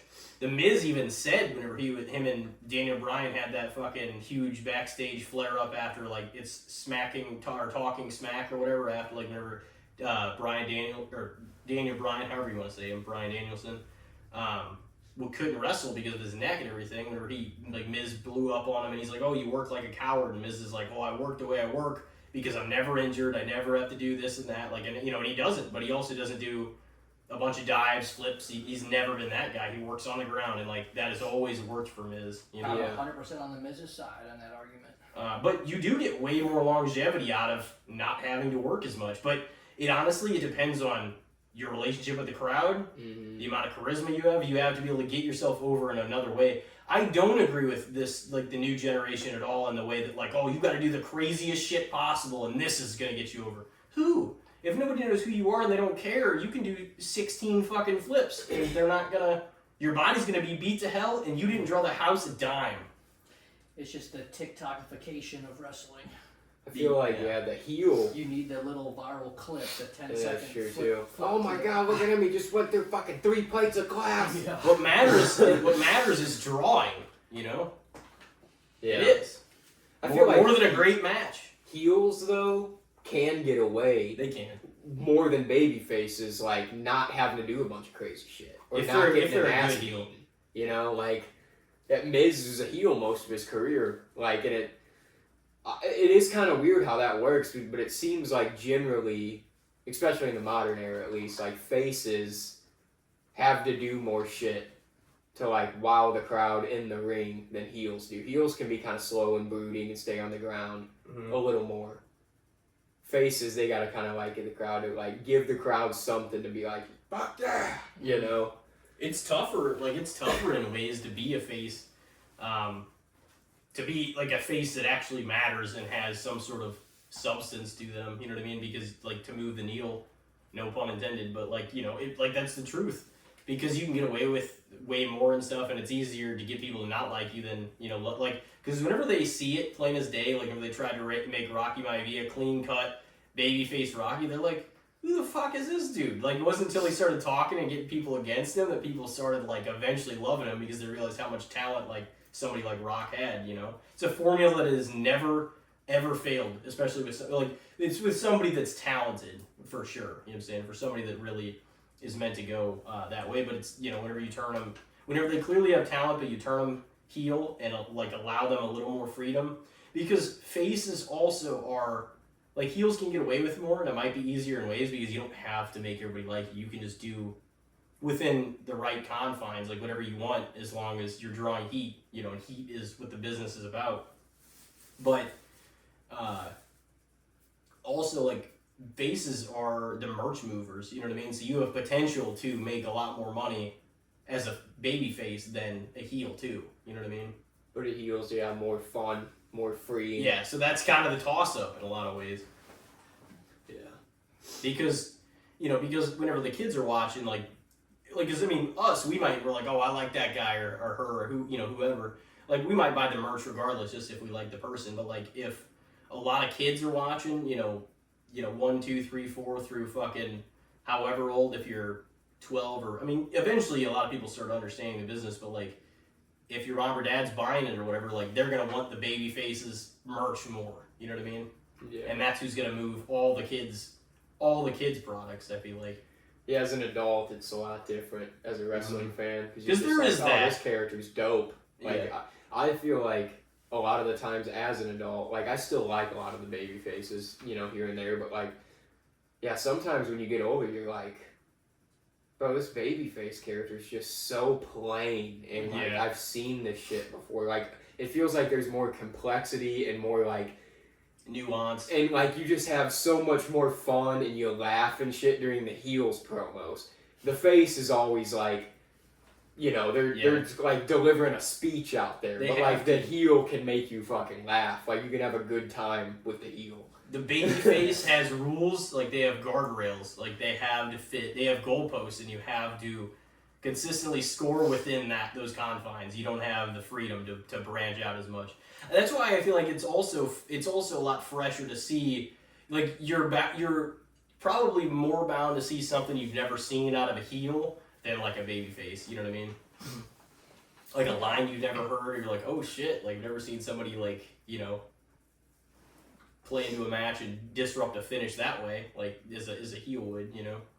So I don't know. There's well, what do you guys think of this short-lived title reign? Before we get too far into that, I don't know if you guys get wrestling ones or not. Just brawns in general. Yeah. So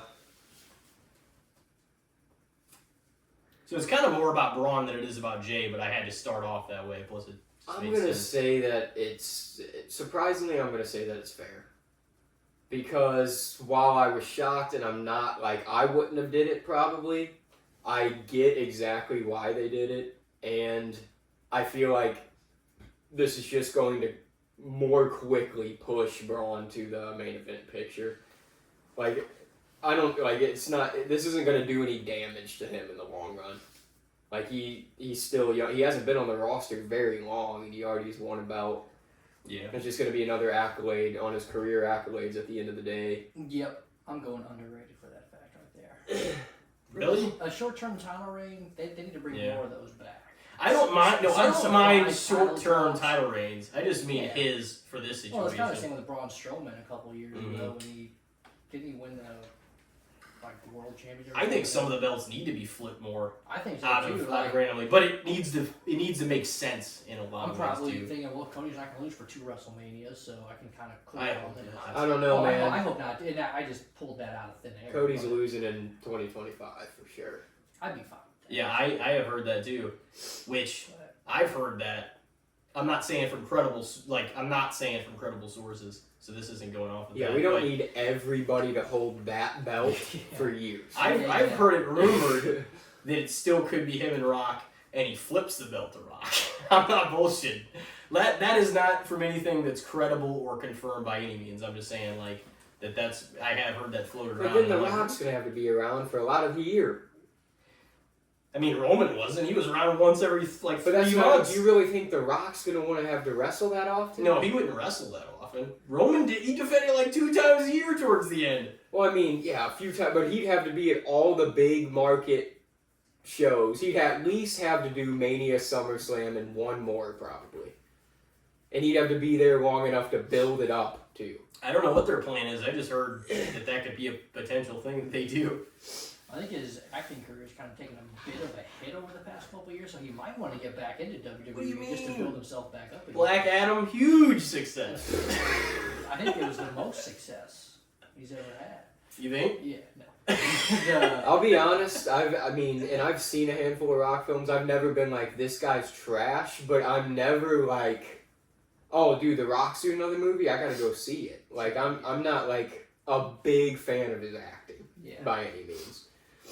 I think Batista's the best wrestler actor. He's definitely showing up in a lot more different projects. I think The Rock's kind of the same guy in almost all He's just an action star. He's got the most versatility for sure. Yeah, you saw him show up in Dune and Knock at the Cabin, Blade Runner 2049.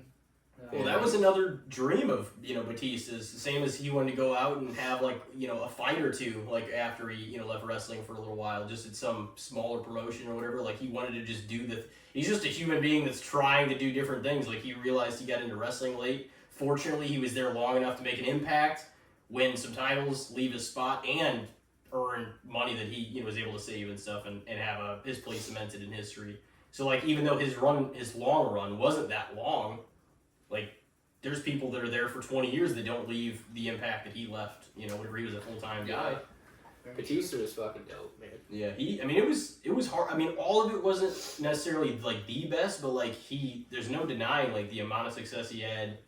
Like doing Evolution in the first place is one of the best decisions they ever made. The whole purpose was to get Randy and Batista over, and boy did they fucking do it. Big And time, man. now Batista had a great career there, and he was older when we started. And then he went off to be a successful movie star. Randy is already considered up there with some of the greatest of all time. It's like I would say that what they tried to do, Flair and Triple H, worked pretty fucking well. Yeah, it did, and I got to meet Batista a couple years ago, and that is about the only time where I have shaken somebody's hand and just been like, man, I am so powerless right now. If this guy wanted to just end me, there's nothing I could do about it. That is a massive dude. It was like, remember at Knock in the Cabin too, when he's like knocking on the door, the one guy like looks out the window and he's like, this dude is fucking massive. Yeah. That's how it was. It was like we shook hands and his hand just engulfed mine. I was like, man, this dude's one yank away from me losing an appendage. What do you guys got for the good, the bad, and the shits? I don't think I have anything. Oh shit! Well, we can flip it over to Elijah real quick if you want. Well, I got one currently, so we'll just take it this way. We kind of talked some of The Walking Dead, and we haven't talked a whole lot of horror. So I was thinking, just in general, outside of like Walking Deadness, what do you guys think of zombie films? Like that subgenre of horror. Like I can think of a few off the top. Like Night of the Living Dead's a fucking classic. Mm-hmm. It kind of launched a lot of horror. 28 days, 28 weeks Yeah. later. Yeah. I watched that Zombieland. that Train to Busan this year. Fantastic. That was and it's funny because my girlfriend has showed me like a K-drama or two because she's into like Korean entertainment and stuff, and like I was like, this is a lot. Like Koreans have a certain way they go about their entertainment. Like it's always like they throw in some humor, some like where it doesn't even necessarily feel like it fits in the moment. Sometimes you're like, this is about to be an intense ass scene, and they're like cutting jokes and shit. You gotta break the tension. And then they always have like outrageous action scenes too. Yeah. And Train to Busan had like a few of those. Oh yeah. It was almost more of an fantastic. action movie than a horror movie at times. I It agree felt with like. that, yeah. Have you seen Old Boy, the Korean movie? I've heard a lot about that. Okay. Like I think Bobby Lee, I've listened to his podcast some, and Yeah. he said that's the best movie of all time, and he showed Bill Burr, and Bill Burr's like, that's a fucking damn good movie. It's pretty good, man. If you guys like Korean movie, it's Old Boy. It's one of the wildest movies I've ever seen in my entire life. But Oh, yeah, it's shit. called Old Boy, which I can check right now if it's streaming anywhere. But zombie movies, I have to throw in the Dawn of the Dead remake. I am a big fan. Mhm. Yeah, that was Zack Snyder, wasn't it? It was actually. World War Z. World War Z, Shaun of the yeah. Dead. Was Army of the Dead technically a zombie It movie says too? Old Boy streaming on Netflix right now. Oh fuck. So there you go. It's at an 8.3 on IMDb. Which is pretty solid. It is. For IMDb, yeah. I feel like if you've ever noticed though with IMDb, I mean sometimes if it's a real pile of shit, it'll have like a 2.3 or something, but a lot of times IMDb ranges between like 5 and 8 Yeah. with Mhm. I would agree almost with that. anything. Well, it's all audience that's putting their, And I use that. I don't go to Rotten Tomatoes. I think Rotten Tomatoes Well, is trash. it's I'm more- anti-Rotten Tomatoes. IMDb is actually a little more honest to do with the average person Exactly. for sure. There's no question than Rotten Tomatoes is. Yeah, I'll that's check why them I both go. out because you get the critics and the audience with Rotten Tomatoes, but it does for some reason feel a little bit more like a critic site Oh, it, than IMDb does. oh, 100% But does. And They still have an audience score with Yeah, Rotten Tomatoes, yeah. but the audience score is not reflective of what IMDb is. That's a different score. do you know how That's a the different Rotten thing. Tomatoes Yeah. scores work? It's based on the amount of critics and the critics that viewed the film, right? Well, it's like if a movie has an 88% on Rotten Tomatoes, it's Mhm. not like an 88 out of 100. It's 88% of critics gave it a 6 out of 10 or higher. Well, that's because they review that's it, how they do it. and then based on because sometimes you'll see a rotten review that it sounds like their summary that they show for the critic. Mhm. It goes into it like looking a little better, and I'm like, what the fuck you mean? It's You very rated it misleading. rotten. It's very misleading. Yeah.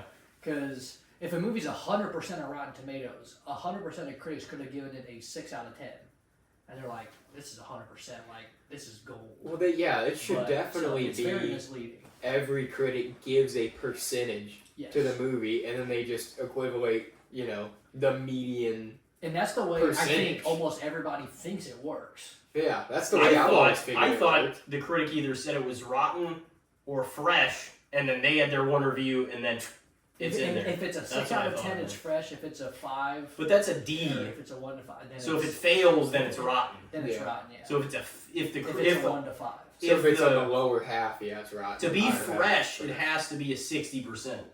At least, If you're a yeah. 59, it's like a rotten movie, which is crazy because that's over half still liked it. Mhm. You know, It's kind of like the grading system. but it is, yeah, it is. And that's what it is. Yeah. And so it's. Remember when you have to I don't work for know. your grades? It's You weird. remember those days? But I feel like I like. I got a 59, man. That's I like- a D. I like it being a little Tommy more. Boy. I like it being a little more.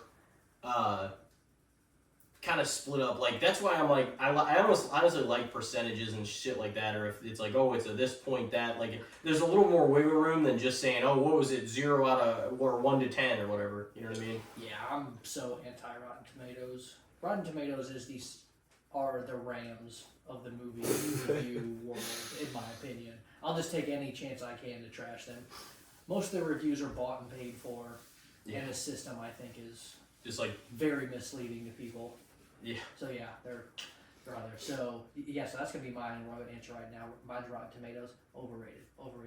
yeah, it's there's no question. There we it's go. I overrated. got one. And as long as Ozymandias remains as the only single episode of television ever that got With a 10 out of 10. with a perfect IMDb rating, which is the third to last, not the penultimate, but third to last Breaking Bad episode, then it's a good world. It's the only episode in the history of television that's got a perfect 10 out of 10. Yeah, on IMDb. there's a few. I think Which is where everything happens, which is where like they kill Hank, which is, when Walt goes back home and then he goes to go with the guy, for the next episode, Granite State, to, become someone different.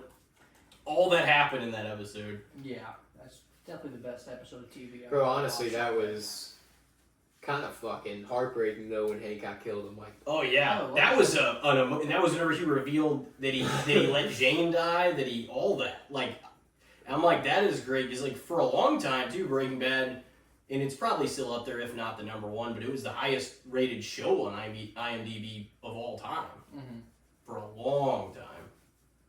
I don't really know if there's anything that has passed it since then, in terms of IMDb rating or anything, because I don't know.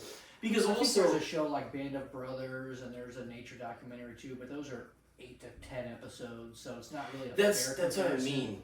It's kind of it's that mini-series bullshit again. Yeah, they need their own category. they do because we always talk about the first season of True Detective. It's it's kind of hard. Greatest I've ever seen. It is, but it's how do you put the one season versus a show that's got 8 years of investment in all these episodes? It's this season is as almost good as anything I've ever seen in my life, but it's hard to compare it to a show I've grown and gotten to know the characters for 10 to 12 years, like Walking Dead or something else. You know what I'm saying? How do you compare 8 episodes to 160? You know Did what you I mean? guys Still- watch the 4th season of True Detective?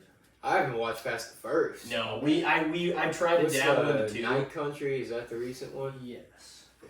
It's an abomination. I thought about watching that one. But They've all become an No. abomination a little more post. And I think I did. I thought 3 was pretty good. I did hear that. I actually heard a lot of people say 3 was better than 2.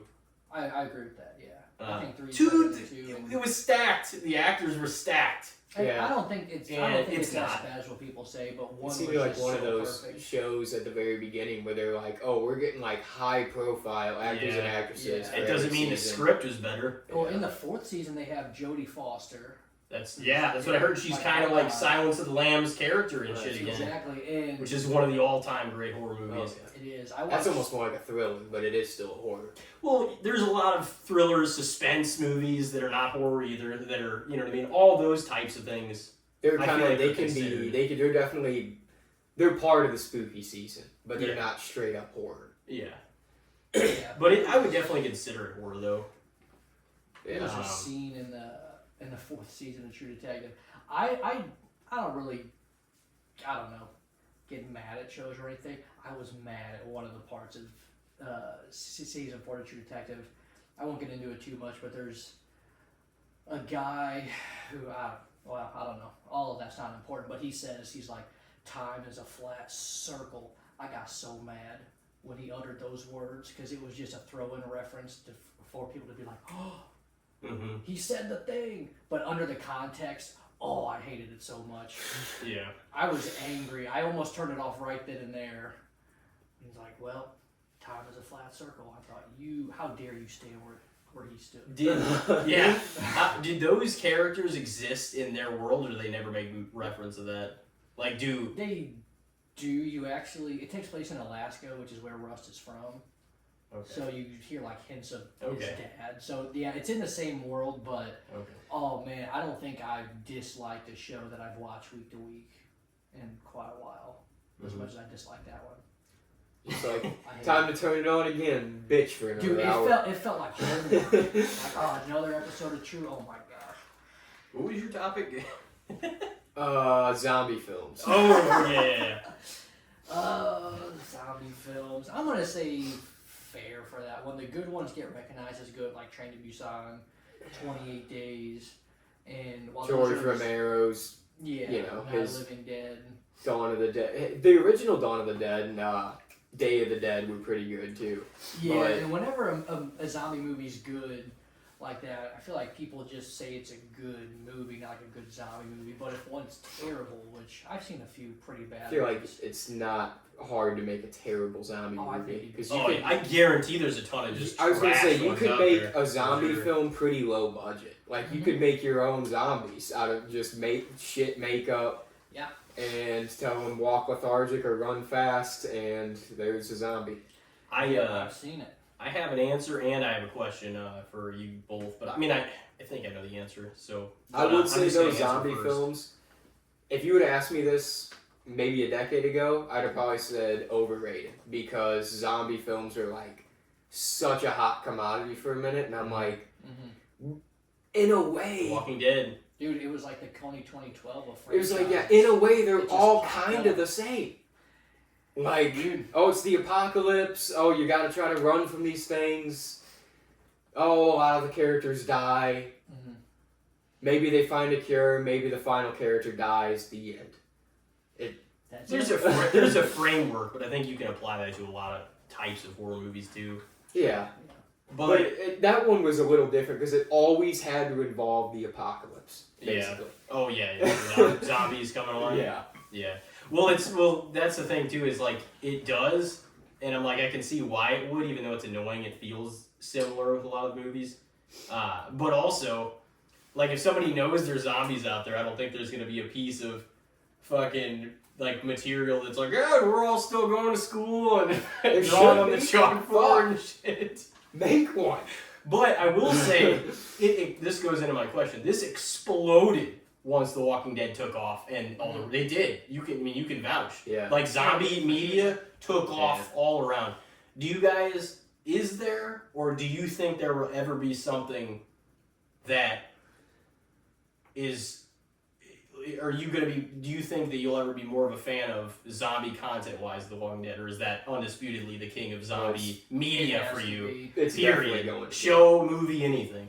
It has to be the king. Yeah, I don't know what would beat it. Because I'm not a huge it's not even my favorite subgenre of horror, like the zombie subgenre. Like, yeah, I can enjoy it, but it's never been like my bag. But The Walking Dead's like. Fucking awesome. So I would probably have to say. I love the way they did it. It felt so real, like in The Walking Dead. Like especially like the first few seasons, it felt like, fuck, like this is what would happen if this shit happened. Like it really pulled you in and felt. That's why like when we were talking about digital versus film earlier, the film made it feel grittier in those first few seasons, which is why it felt way more real. Because you're like, man, like it felt like you were just in the backwoods of Georgia. Like we went to the farm, they went to the prison, like. You felt like you were in the shit with them, you know? And I don't know, it was awesome. Because believe me, even before that or after that, I wasn't like, you know, whenever Corey like kind of was like, oh, you need to watch these seasons, you know, first and stuff, because I wasn't watching live. I mean, maybe I'd throw it on and like I'd see it on AMC and stuff like that, because occasionally I'd watch AMC just because they always had great movies on there too. But I, you know, eventually caught up and stuff. And because even at first, he told me I needed to watch it, and he bought like the DVD set of like the first season. I was like, so I don't know what your reaction was before you tuned in the first time, or how you felt or whatever. But I was very like, interested in it. I was like, and that's the thing. I was interested because I saw a trailer that for some reason, and I didn't even pay attention to that many trailers like to that extent at the time. But it was so good, I was like, I might actually fucking watch that. But a little later, whenever he kind of reintroduced it, and I hadn't seen really an episode yet, I was kind of like, zombie media? I was like, I don't know if I'm going to like it or not, but episode for episode, you just got pulled in, man. And, I don't know. I mean, it definitely became one of my all-time favorite shows ever. There's no question about it. I would say fair for zombie films, though. Yeah. Same. They were kind of like, George A. There's some I Romero, like. he's like, you know, a godfather of horror, basically, and that was his whole bag, was zombies. So, I don't think they would have been near as big of a thing if it wasn't for him. Well, Evil Dead, you're a big fan of, right? Yeah. Yeah, but those are different. They're deadites. They're not labeled as zombies. You just get Neither Walking Dead. you just get cursed with a thing that turns you into a demon, basically. It's more like possession than zombie. Evil Dead is. Because it's the Book of the Dead, they gotta read the incantations that bring shit to life, and then the Evil Dead tracks down the people and fucking possesses their bodies. But yeah, they look similar to zombies. Yeah, I was gonna say it's the vibe it always gives me, but I also haven't seen like the amount of films I guess in Evil Dead, like lore that you've seen. But even in Walking Dead, they never once referred to them as zombies. Nope. Yeah, they're not walkers. Once, not once ever. And not even in the comics. Walkers or biters or any other kind of word they can come Lame up with. brains is what two motherfuckers called them, and Rick popped them. Yeah, walkers is a great word for it though. For sure. So, Mr. Kyle, what do you got for us? Dude, I did not do my homework. I got nothing. Oh man, you didn't do your homework. You knew about this date like 3 months ago. I knew about this day. I didn't know if we'd do the segment. Oh yeah, yeah. We were gonna do the segment. I was gonna say before we bounce through another one though, I don't even actually know. So you're only home not even a week per month. About these 6 days, days a month, yeah. Tell us a little bit about what the hell you've been up to Oh, buddy. Well, yeah, I took with this job. I took a travel job last year, and jobs changed titles like 4 times, but essentially I am an aerial photographer. So I get in a plane, it's just me and a pilot in a little plane, and we fly around, and I just operate the camera and take pictures and stuff of whatever area whatever state we're in. They have a contract with my company. They have certain things they want pictures of. So it's just me and a pilot in a plane flying around all day, and I just take pictures. And that's really about it. Really? But yeah, we get to, I've been on the road nonstop for about the past year and a half. I'm up to 45 states now. So just 5 more to go, and You driving and like sleep in the like hotels, or how does all that work? We stay. I take commercial flights to these places, or sometimes I take the company plane. If the company plane's here in St. Louis that has the camera in it that we're gonna shoot with, then we'll just take that plane to wherever we're going. But I would say about 70% of the time I take a commercial flight, and that I get reimbursed for. I buy the ticket. I have to do an expense report. I get reimbursed for that, and then we stay at hotels wherever we're at, which is primarily Marriott's, but sometimes some Holiday Inns and things like that, which we also get reimbursed for. So pretty nice. That's not bad. Yeah, It's a nice hotel. Yeah, we get to rack up a lot of airline and hotel points, essentially for free. Yeah. Because we get paid back, and yeah, I just been living life on the road about 2 or 3 weeks at a time, and I've gotten to meet a lot of really cool people on the road. That's one of the things I really like about this job. So oh man, I'm gonna forget so many. Like there was a guy named Bob from Iowa. I was just at a park. I was just running some laps. I got talking to him. Next thing you know, I got invited to his wife's 60th birthday party later that night. So I just went to this birthday party with all these just random people, and I just ate and talked to them all, and then meet a bunch of people on hikes. So yeah, shout out Bob from Iowa, and then shout out Uncle Martin. This dude, that's just what he goes by. Uncle Martin would be the GOAT podcast guest. I don't know how you guys could get him here, but if you do, he basically, just think of the prospector from Toy Story 2. Oh, That's shit. pretty much what he looks like. He has a YouTube channel. It's just called Uncle Martin. And I don't know what it would cost for you guys to fly him out, put him up in a hotel a night or two. But if you can do it, do it. That dude, he was so fun to talk to. I met him in Arizona. I mean, he was telling me stories, which they're all on his YouTube channel. You can go find them. So I'm gonna plug his. But they involve like the lost city of Atlantis and the Bermuda Triangle and all that stuff. So it was very entertaining. It's like an adventure. Oh yeah, this dude's just a walking adventure movie. And yeah, Tiffany from Arizona, really cool. Dog named Roxy. Then like Adriana, Utah, shout out to you. This dude named Miguel, me and this guy named Miguel sat in a hot spring in Utah and just talked about life for like 2 hours, which is probably the closest thing to a date I've had in a while. Me just talking to this dude Miguel about life with like a waterfall backdrop. So the optics on that don't look great, but it was pretty fun. And then yeah, there's just been so many people I've gotten to meet that I wouldn't have crossed paths with otherwise. And like I said, I'm up to 45 states now, closing in on it. The ones I have left are Maine, New Jersey, California, Alaska, and Hawaii. Those are the 5 that I have left. I just spent about a week in Montana. I just got back yesterday. I just flew in from Montana. We had like 2 days off, so I went down to Yellowstone, and I'd never been to Yellowstone before. Got to see that. I got my first tattoo on the road, which, do you guys have any tattoos? Yeah.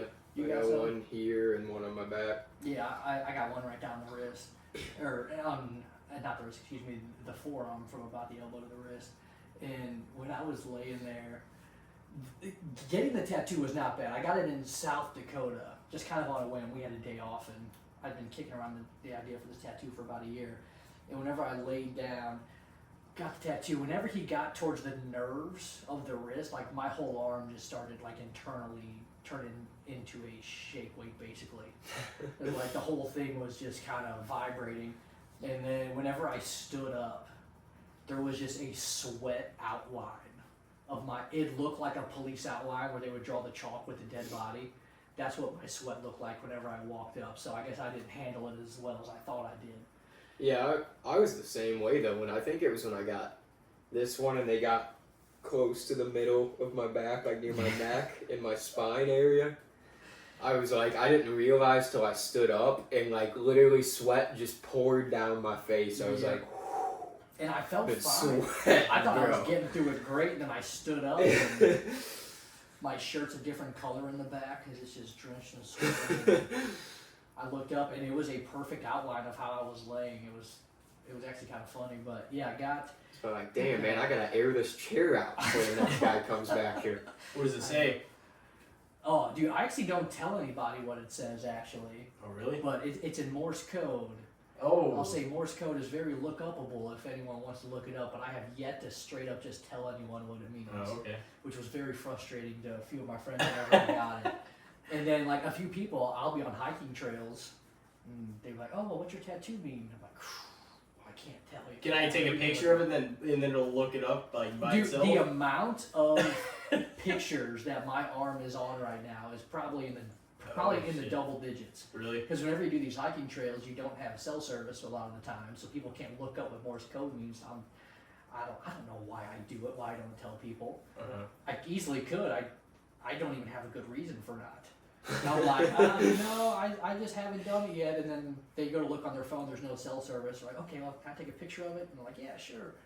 Dude, that just happened with a girl named Caitlin in Montana just a couple of days ago. My arm is on her phone now.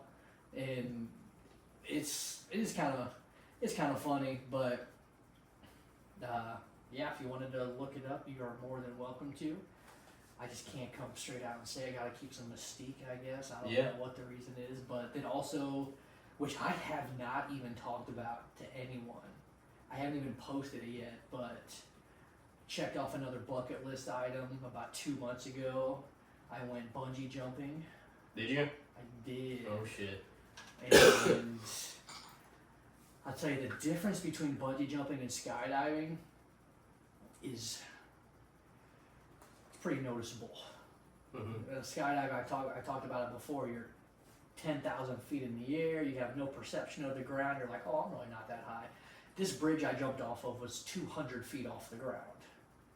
I could see everything on the ground. So my perception of the ground, it's there. Yeah. And I'm standing on the edge of this bridge. So I would say I've jumped out of a plane from 10,000 feet.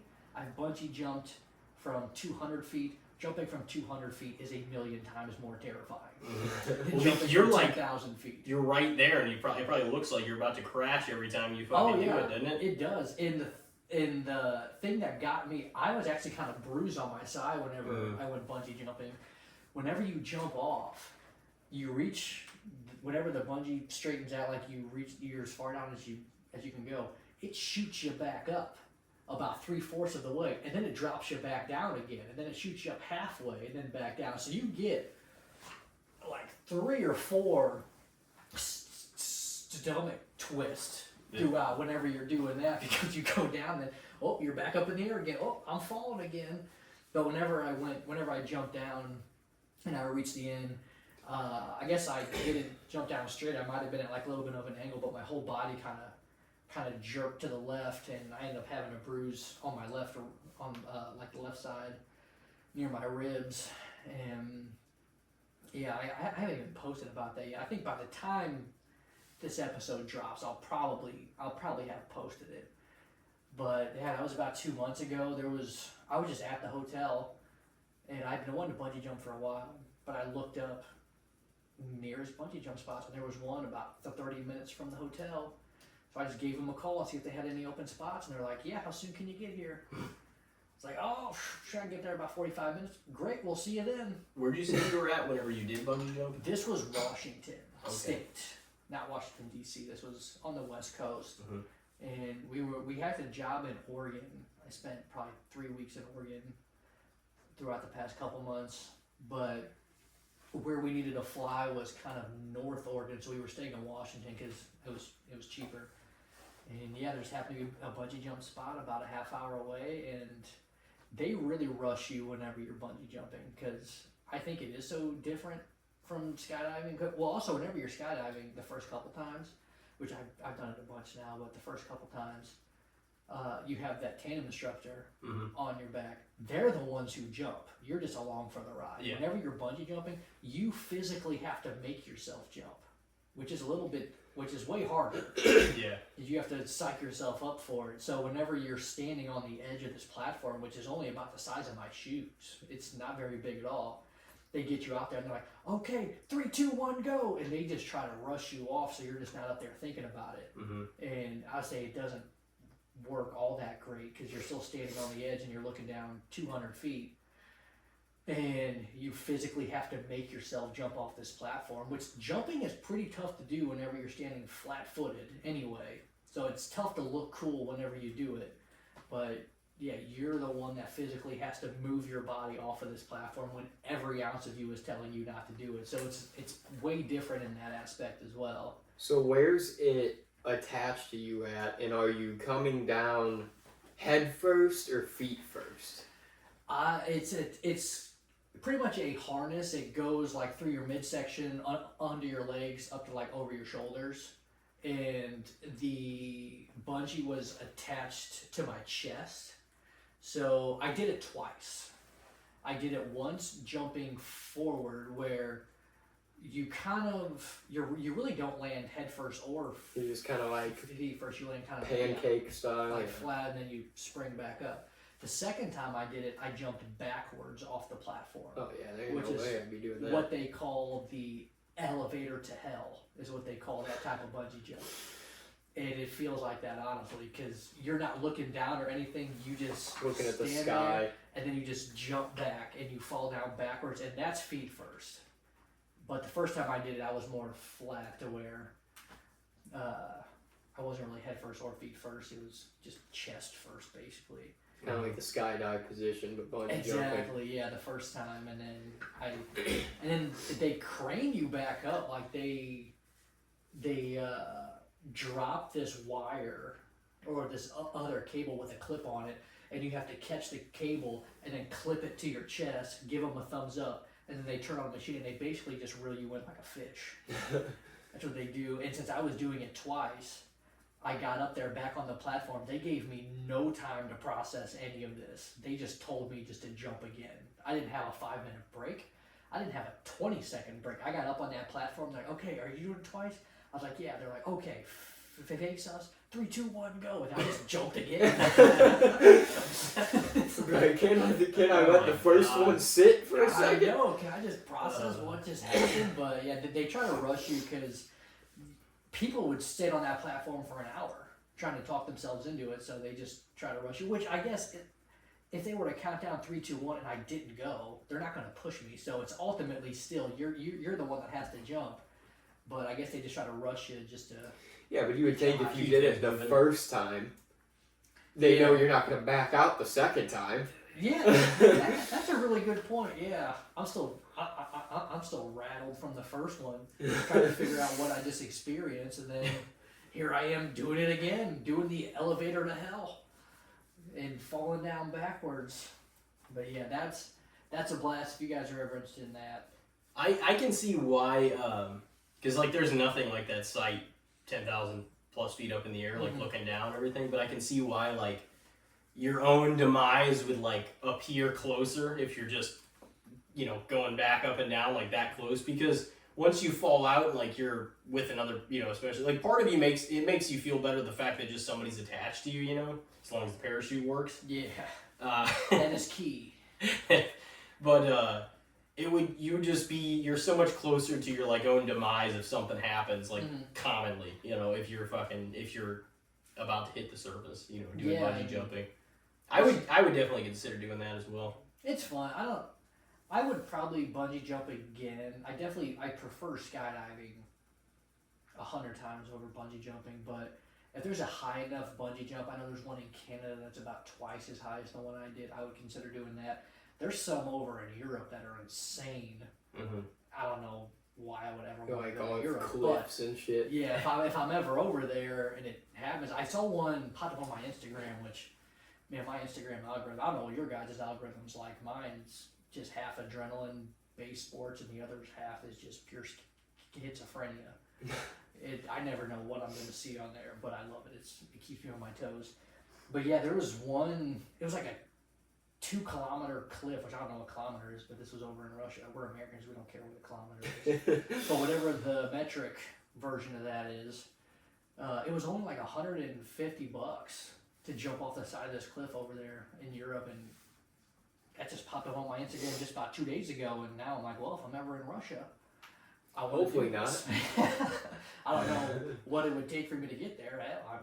I might be there in the battlefield in a couple of years if things don't know where they're going. Who knows? Then I'll try it then. Maybe. Well, I don't gotta do that. I gotta be out on the field, you know. I know. It's got to be one The of United those States things where, like, military gave me the day off. I'm gonna try this bungee jump. like, well, here I am in Russia because Taylor Swift told your girlfriends to vote for Kamala. Thanks, guys.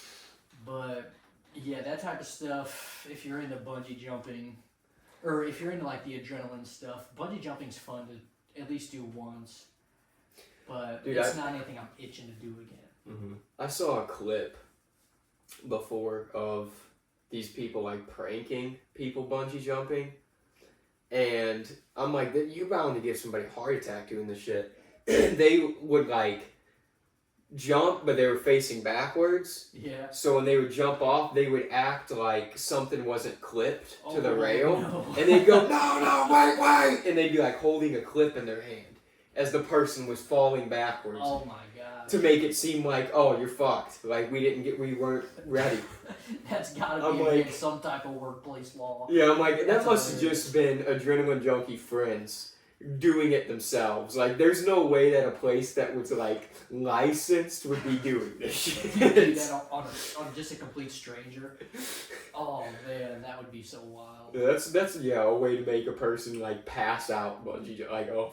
Yeah, thankfully they did not do that to me, but it's pretty wild. You only free fall for about 2 or 3 seconds before you hit the bottom. Whereas skydiving, you free fall for about 25 to 30. So that's why I prefer skydiving way more than bungee jumping. But it is a different sensation. It's a different experience. Any adrenaline people out there. You remember so many parts of the skydive whenever you do it, like just being in the plane to taking the jump to like being way up there and then pulling the parachute. There's a lot of different stages where like even if it goes quickly, you can kind of like I was able to tell the story after on like the podcast, like the one right after we did it and stuff because I was like I could pretty finely tune and get people to understand the way everything broke down, you know what I mean? Mm-hmm. And it felt like it was several minutes that was just broken down into like little parts, you know what I mean? Yeah, it's an hour and a half, 2 hour process by the time you get to the skydive center. You gotta watch the video. Yeah. And with this bungee jump, I just walked not even a quarter mile, probably just a couple hundred yards from the parking lot to this bridge. And then I just signed a piece of paper and they hooked me up and I jumped off all within about 20 minutes of me even parking. So it's definitely a lot quicker, but whenever you're walking on that bridge looking down, it's definitely a little bit more intimidating than skydiving, which doesn't make sense 200 feet to 10,000 feet, but I don't think it's about it's just the perspective that you have. Yeah. Like, it's... Because you know that you can still die from that fall, you know, and you can see it. Yeah. You're closer to like something, you know, I mean you eventually get there while diving, but also your landing's a little softer with, you know, with the parachute and everything. But it's like, you're that much closer consistently, like, while doing bungee. I could just see it being different, but at the same time, it's, like you said, one of those adrenaline kind of rushing type things. Yep. That was, we can kind of go into that. I was going to say, I do have another one to throw out there, because you mentioned your the bucket list thing. Mine's kind of going to be about that. Like, what do you think about, I mean, because I don't know if you actually have a list of things you want to get to in your lifetime, like, legitimately or not, or because everybody says, oh, the bucket list, but, like, I mean, what do you think about actually just, you know, as a human being, we only have so many, you know, like so much time here.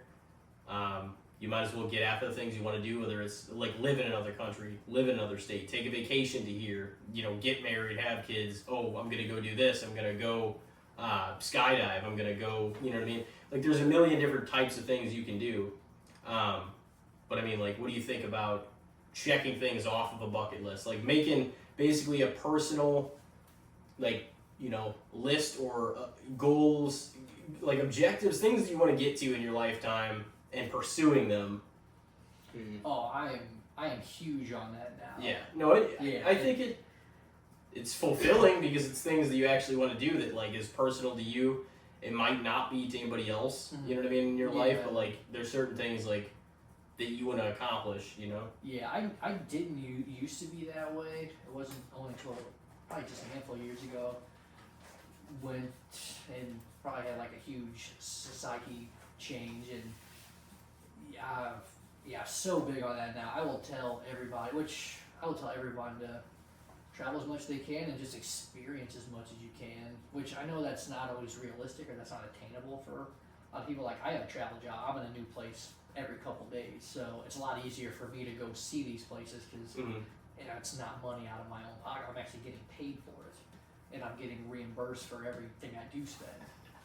So I completely understand that I'm pretty fortunate in my current situation to talk the way that I'm about to talk. But when it was probably 2019 or early 2020, I really didn't have too much interest in experiencing a lot of things. And then we had like a death in the family that basically just changed the entire trajectory of my life, basically, and kind of made me realize what was actually important and what's not. That's why I don't really get mad unless it's that one True Detective episode where they reference the first season.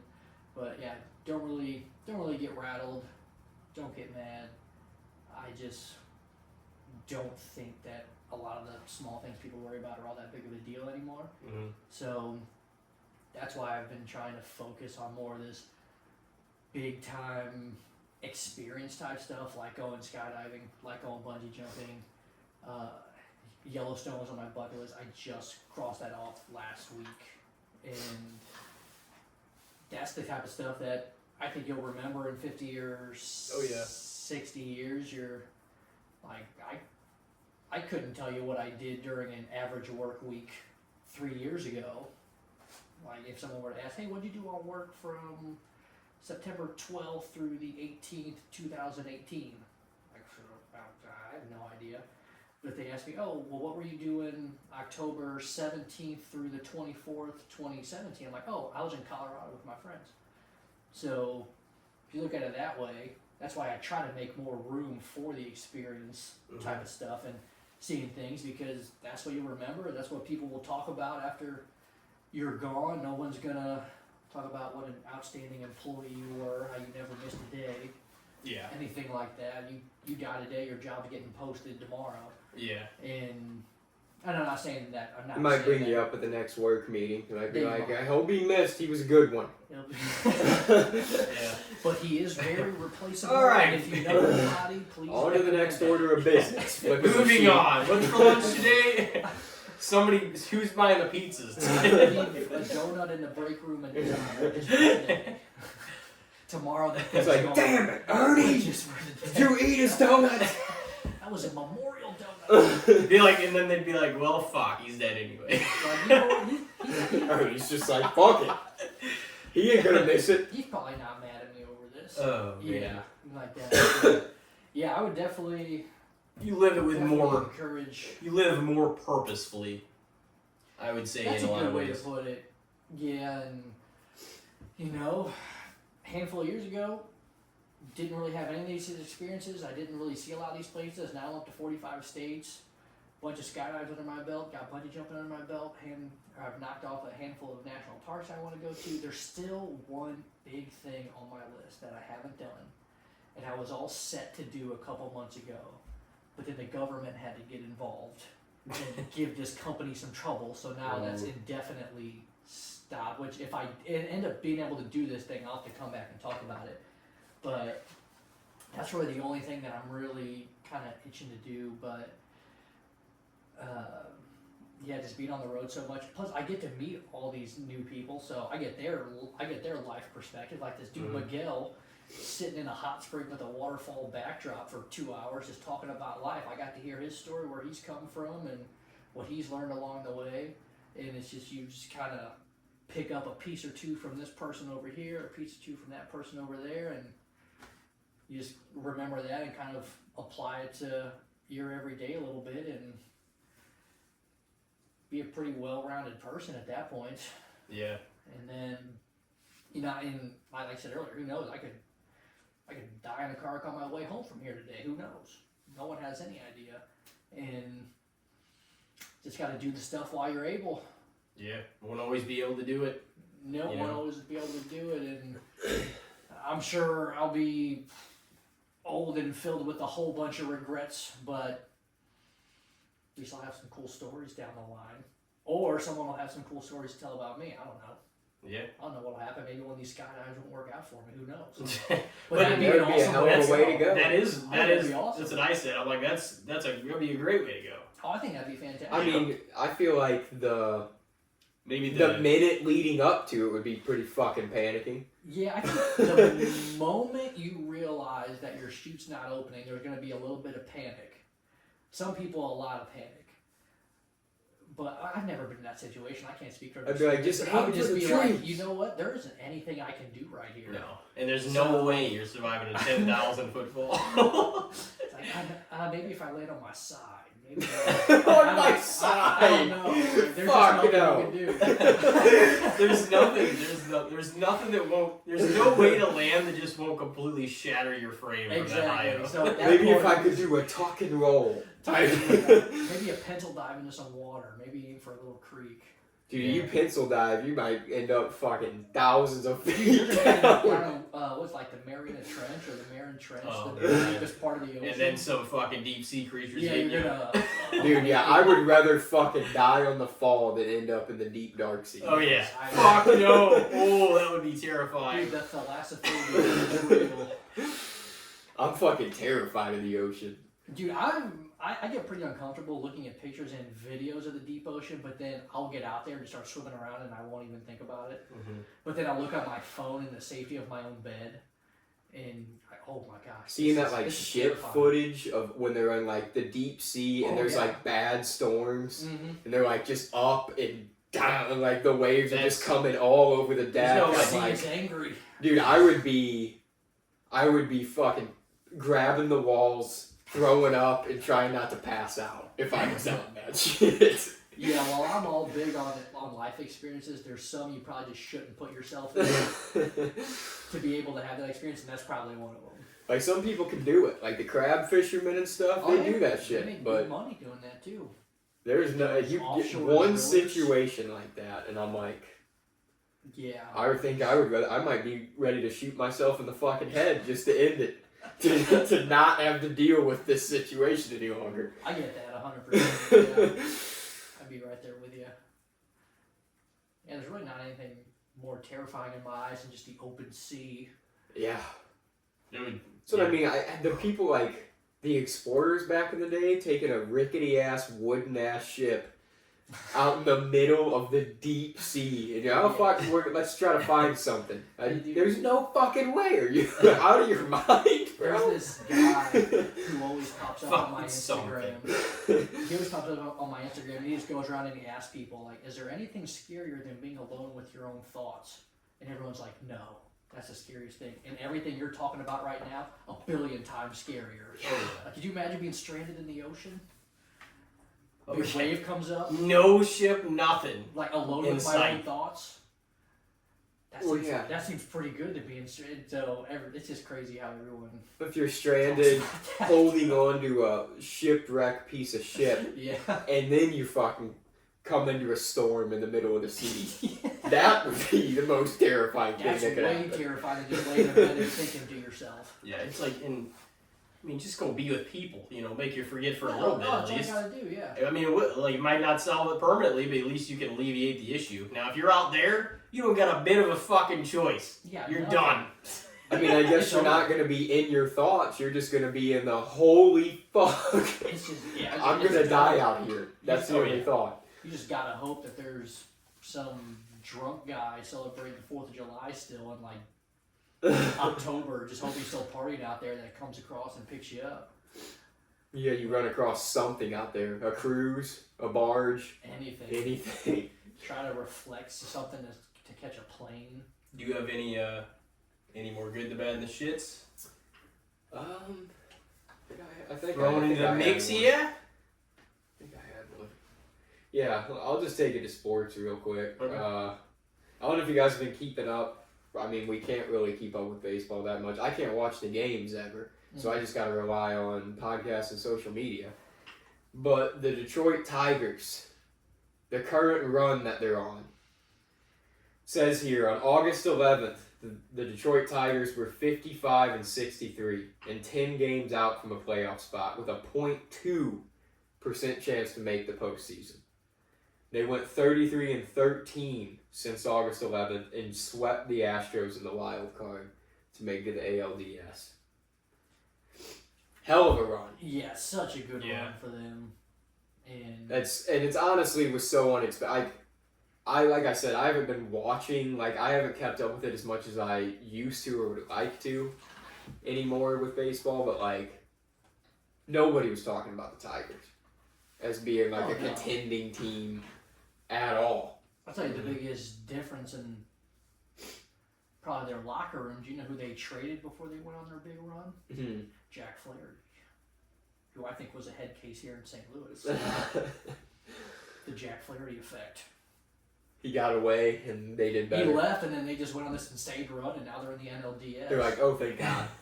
Oh, finally, we can relax. The dude who, before every season, will just post a video of the Joker as like his own personal hype video. He's done it for years, and I just roll my eyes every time. It's like, dude, you're not that guy. Which Joker? He's done it for both Heath Ledger and Joaquin Phoenix. If you just go to his Instagram, they're all on there. Yeah, he just thinks he's. I mean, he might. I guess he is a Joker. Maybe he's a joke. Maybe he actually is a head case. He's posting Joker videos. He has to be. People will die. That man had one good half season in like 2019, and it's just been like just going head first, riding with that his whole career. And I don't know if there's a baseball player I like less, honestly. Even when he was with the Cardinals, except for that one run and that half season run in 2019. Everything else, I think he's very overrated. I don't. Underrated on the Tigers run though. I didn't know that they had that good of a run. That's fucking crazy. They said too that since the All-Star break, they're 33-13. Since August 11th. Oh shit. That's a month after. Yeah, they were 55-63 on August 10th. Damn. And they went 33-13 since then. I'm not saying they will, but that's who wins the World Series a lot of times. It's the team that gets hot. It's not always the best roster, you know. The most hype right now, like aside from that's on the posters and they're selling as stars and these or that. You know, most people are looking at like the Dodgers, the Yankees, and the Phillies. You know, I feel like mostly now me personal, I'd be fine with fucking Baltimore winning it all because I like the Orioles. They got eliminated last night. So. Oh, did they? Yeah. Well, you know, it wasn't a surprise. I they never last. They never last. But like when it started, I was like, man, I hope the fucking Orioles win it all. But their pitching, they never have the pitching to get through the playoffs. Well, they gave up a combined 3 runs in 2 games, and they lost both of those games. Did they? They lost. That's rough. 2-1, and then like 1-0. They're never cut out to go on these like long runs. No, but they're still very young. So 2, 3, 4 years from now, I think they'll be a pretty heavyweight person. Let's go Royals. You know, I'd be down with the Royals. Yeah, it'd be nice to have a good team in Missouri again. Here's the stat I was gonna name. It said the Detroit Tigers are the 4th team in MLB history to win a playoff series after being 10+ games back of a playoff spot, at least 110 games into the season. The other 3 are the 2011 St. Louis Cardinals, Iconic. the 1969 New York Mets, and the 1964 St. Louis Cardinals. And all 3 went on to win the World Series. Wow. And the Miracle Mets, that was that year, wasn't it? Yep. Yeah. Yeah, I think the Mets play the Brewers tonight. The winner goes on to the next round.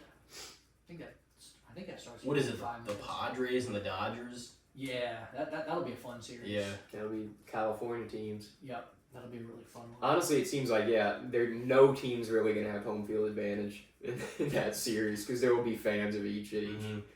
That is. There's a lot of Dodgers and Yankees fans throughout the whole country though. Those are 2 of the biggest like. They're probably Cowboys and Lakers fans as well. Yeah. And Alabama football. Yeah. They're just fans of all the historically good teams. But just picks all the good teams to win and fucking. It's like okay, you're. But I mean, if we're really being serious, the Cowboys, the Yankees. They haven't won shit forever. Oh no, they haven't. The Yankees have won far more World Series than anybody ever, though. And even though it's been 15, even though it's been 15 years, there's still a lot of teams that have never won since way before the Yankees won their last one. Yeah. Some of them are in these playoffs. Some of the ones in these playoffs have still never won a World Series. The Brewers, they're still in it, right? Yep, they play tonight. Brewers and the Padres have never won a World Series. Then I'll root probably for the Padres to win. The D-backs. I'd go for the Brewers. The D-backs did, because they won they won. Yeah. They went to it, but they lost last year to the Rangers. Yeah. Okay. Maybe the Rangers had. Yeah. No, because the Diamondbacks had won 1. It was in the early 2000s. It was like 2000 with Randy Johnson. Yeah. Oh yeah. With Luis. The big unit. Luis Gonzalez, I think. Pitching fucking machine. That's when they had the dope uniforms too, the purple and green and the stripes. Yep, I was in Arizona last year, and I got to catch a Diamondbacks game at their field, which is really cool. They played the Cubs and it went 13 innings.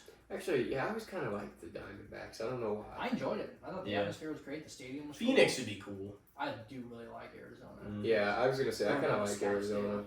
Yeah, I've never Scottsdale's been, but awesome. it seems like it's one of the states that always has kind of appealed to me. Like I think it'd be kind of neat to visit there. I spent about a month of my life there, primarily just in the past year and a half, and I absolutely love it down there. Said New Mexico, you've been there too, right? Yep. Yeah, Yep, just I've that whole been little area everywhere seems kind of neat. You brought me that eighth. I That, did. that eighth of fucking Walter White's, or that teenth. Yeah. I think it's that teenth.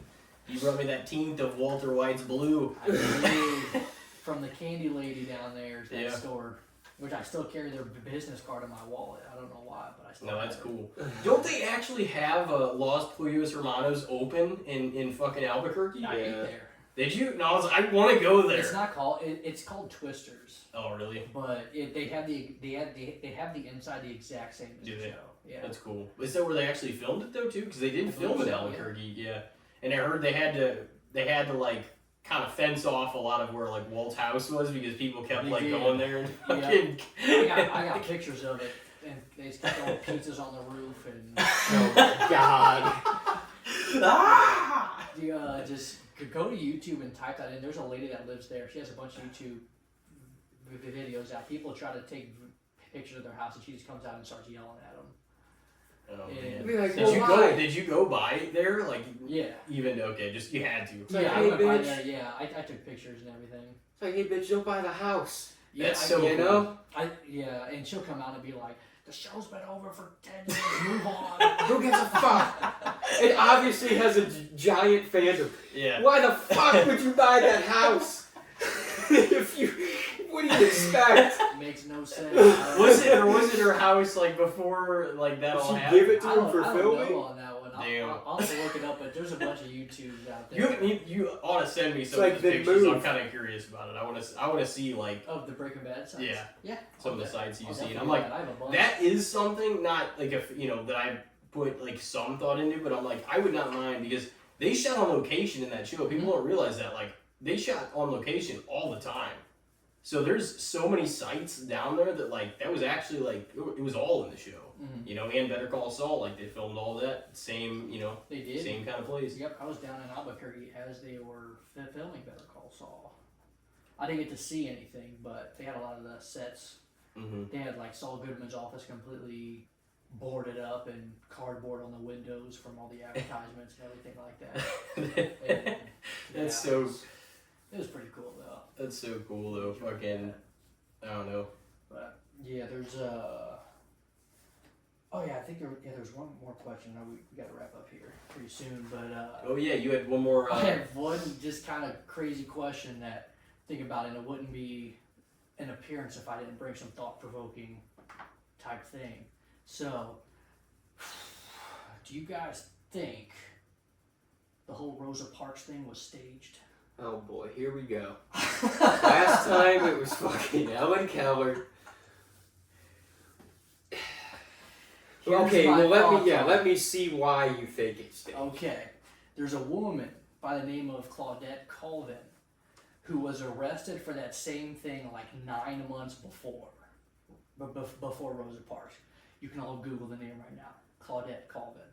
Rosa Parks was a pretty known activist in the community with the NAACP. Mm-hmm. I think, dude, they're gonna come at us if I got that wrong. So edit that. The out if you need to. NCAA. Yeah, NCAA, which is just a big cartel, basically. Yeah. But she was a big activist in that group. Met with this Claudette Colvin woman a whole bunch of times over the span of the next few months, and then the exact same thing that happened to Claudette Colvin happened to Rosa Parks, but she had the backing of all these people, so it became more publicized. Also, this Claudette Colvin girl, she was a 15-year-old, and she's even come out and said that nobody knows her name because she got overshadowed from the Rosa Parks thing, because all these organizations did not think that having a 15-year-old as the face of this was very reliable. Because I feel like it would draw more sympathy. see, and that's what I kind of thought too, but they were going with someone who was more like established. But also, in the who would listen community. to a 15-year-old? And that's kind of the thing. I guess they were. I mean, but you're gonna look like more of a piece of shit if you're this big white dude asshole that's telling some 15-year-old, get the fuck to the back. You know? Exactly. That's what I think too. But But it was then, they too. wanted someone who was more like established, was kind of more of a figurehead in the community and everything like Rosa that. probably knew So- the things to say, though. You know, Exactly. she was an activist, so If she this probably whole knew thing- how to play it. If it wasn't staged, then why did Rosa Parks meet with this woman so much over the next couple of months, and then the exact same thing happened, but it just blew up? I would Because say they had the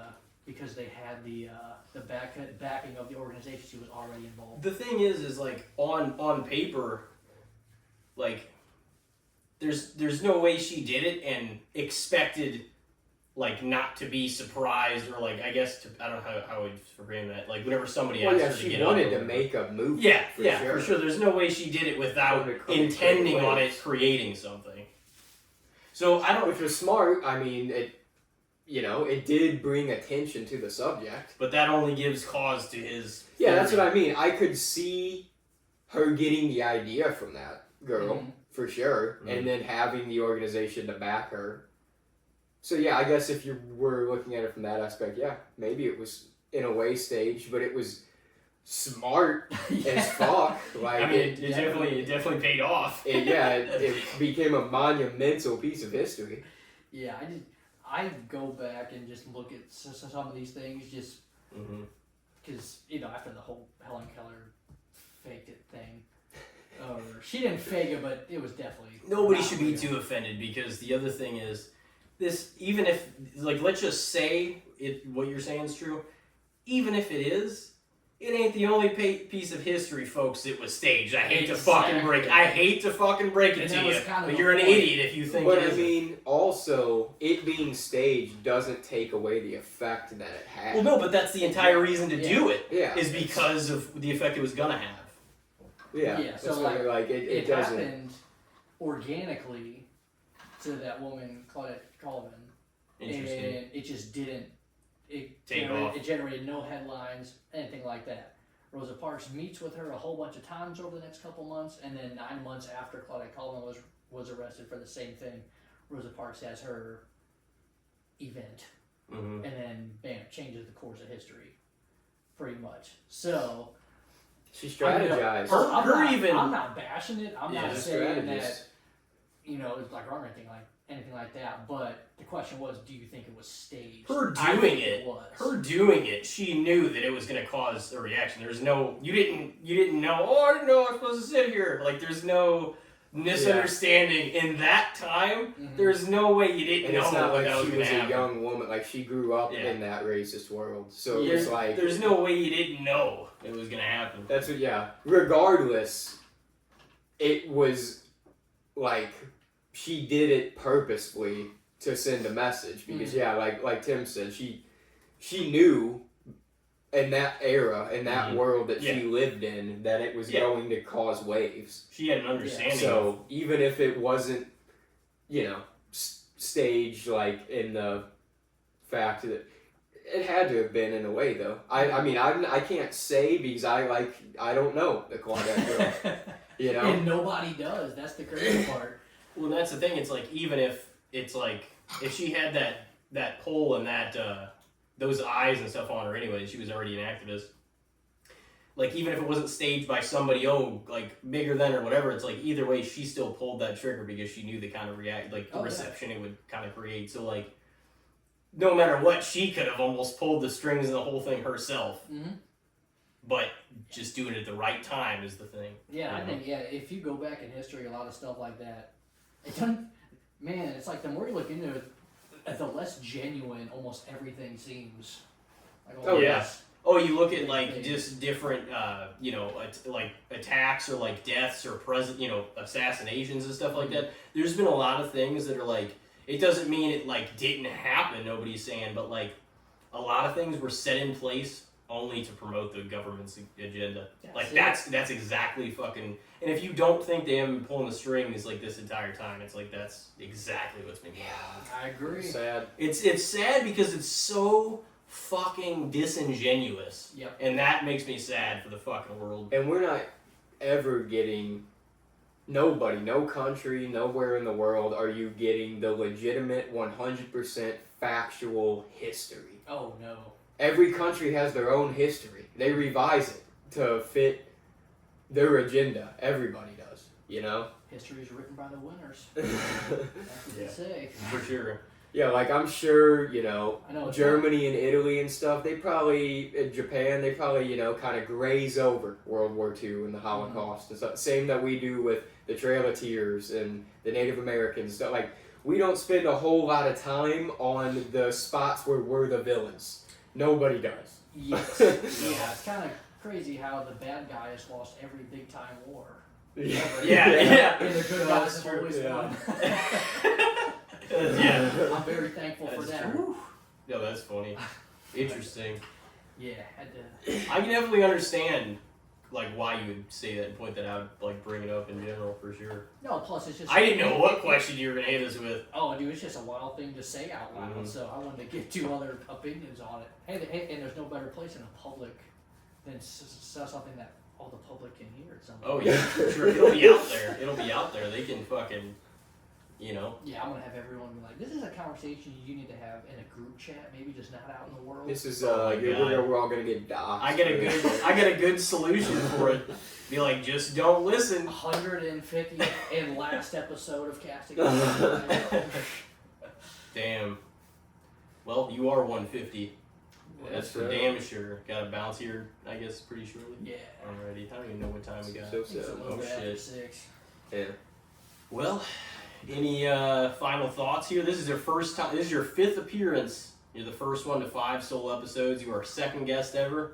150, the biggest milestone we hit this year, numbers wise. Yeah, I remember us talking about just doing a trilogy, and here we are with the pentalogy.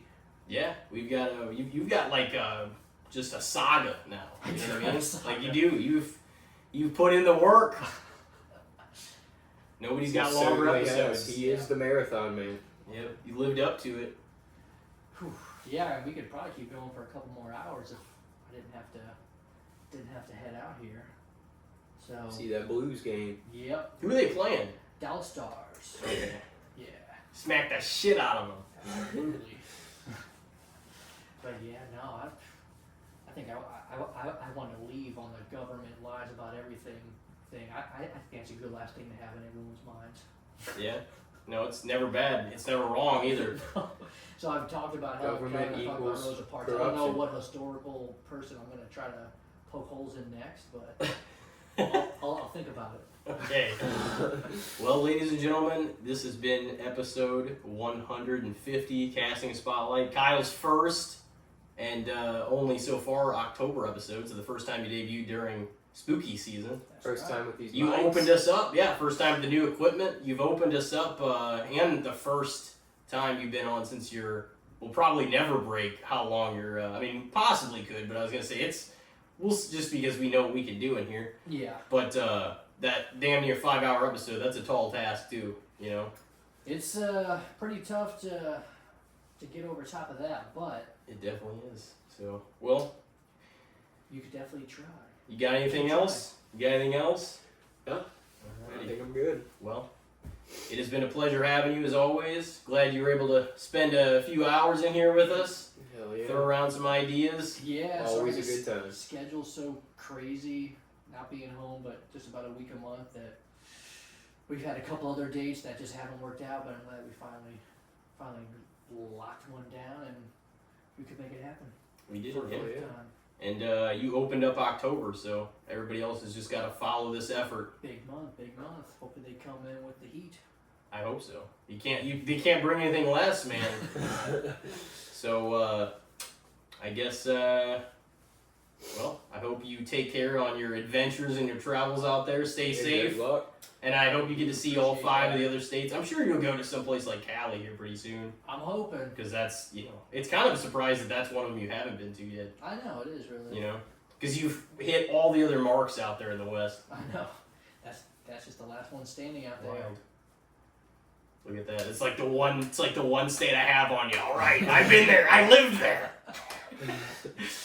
All right. Well, ladies and gentlemen, we hope everybody's doing well out there. Watch your horror movies. Share your information, what you've been watching with us.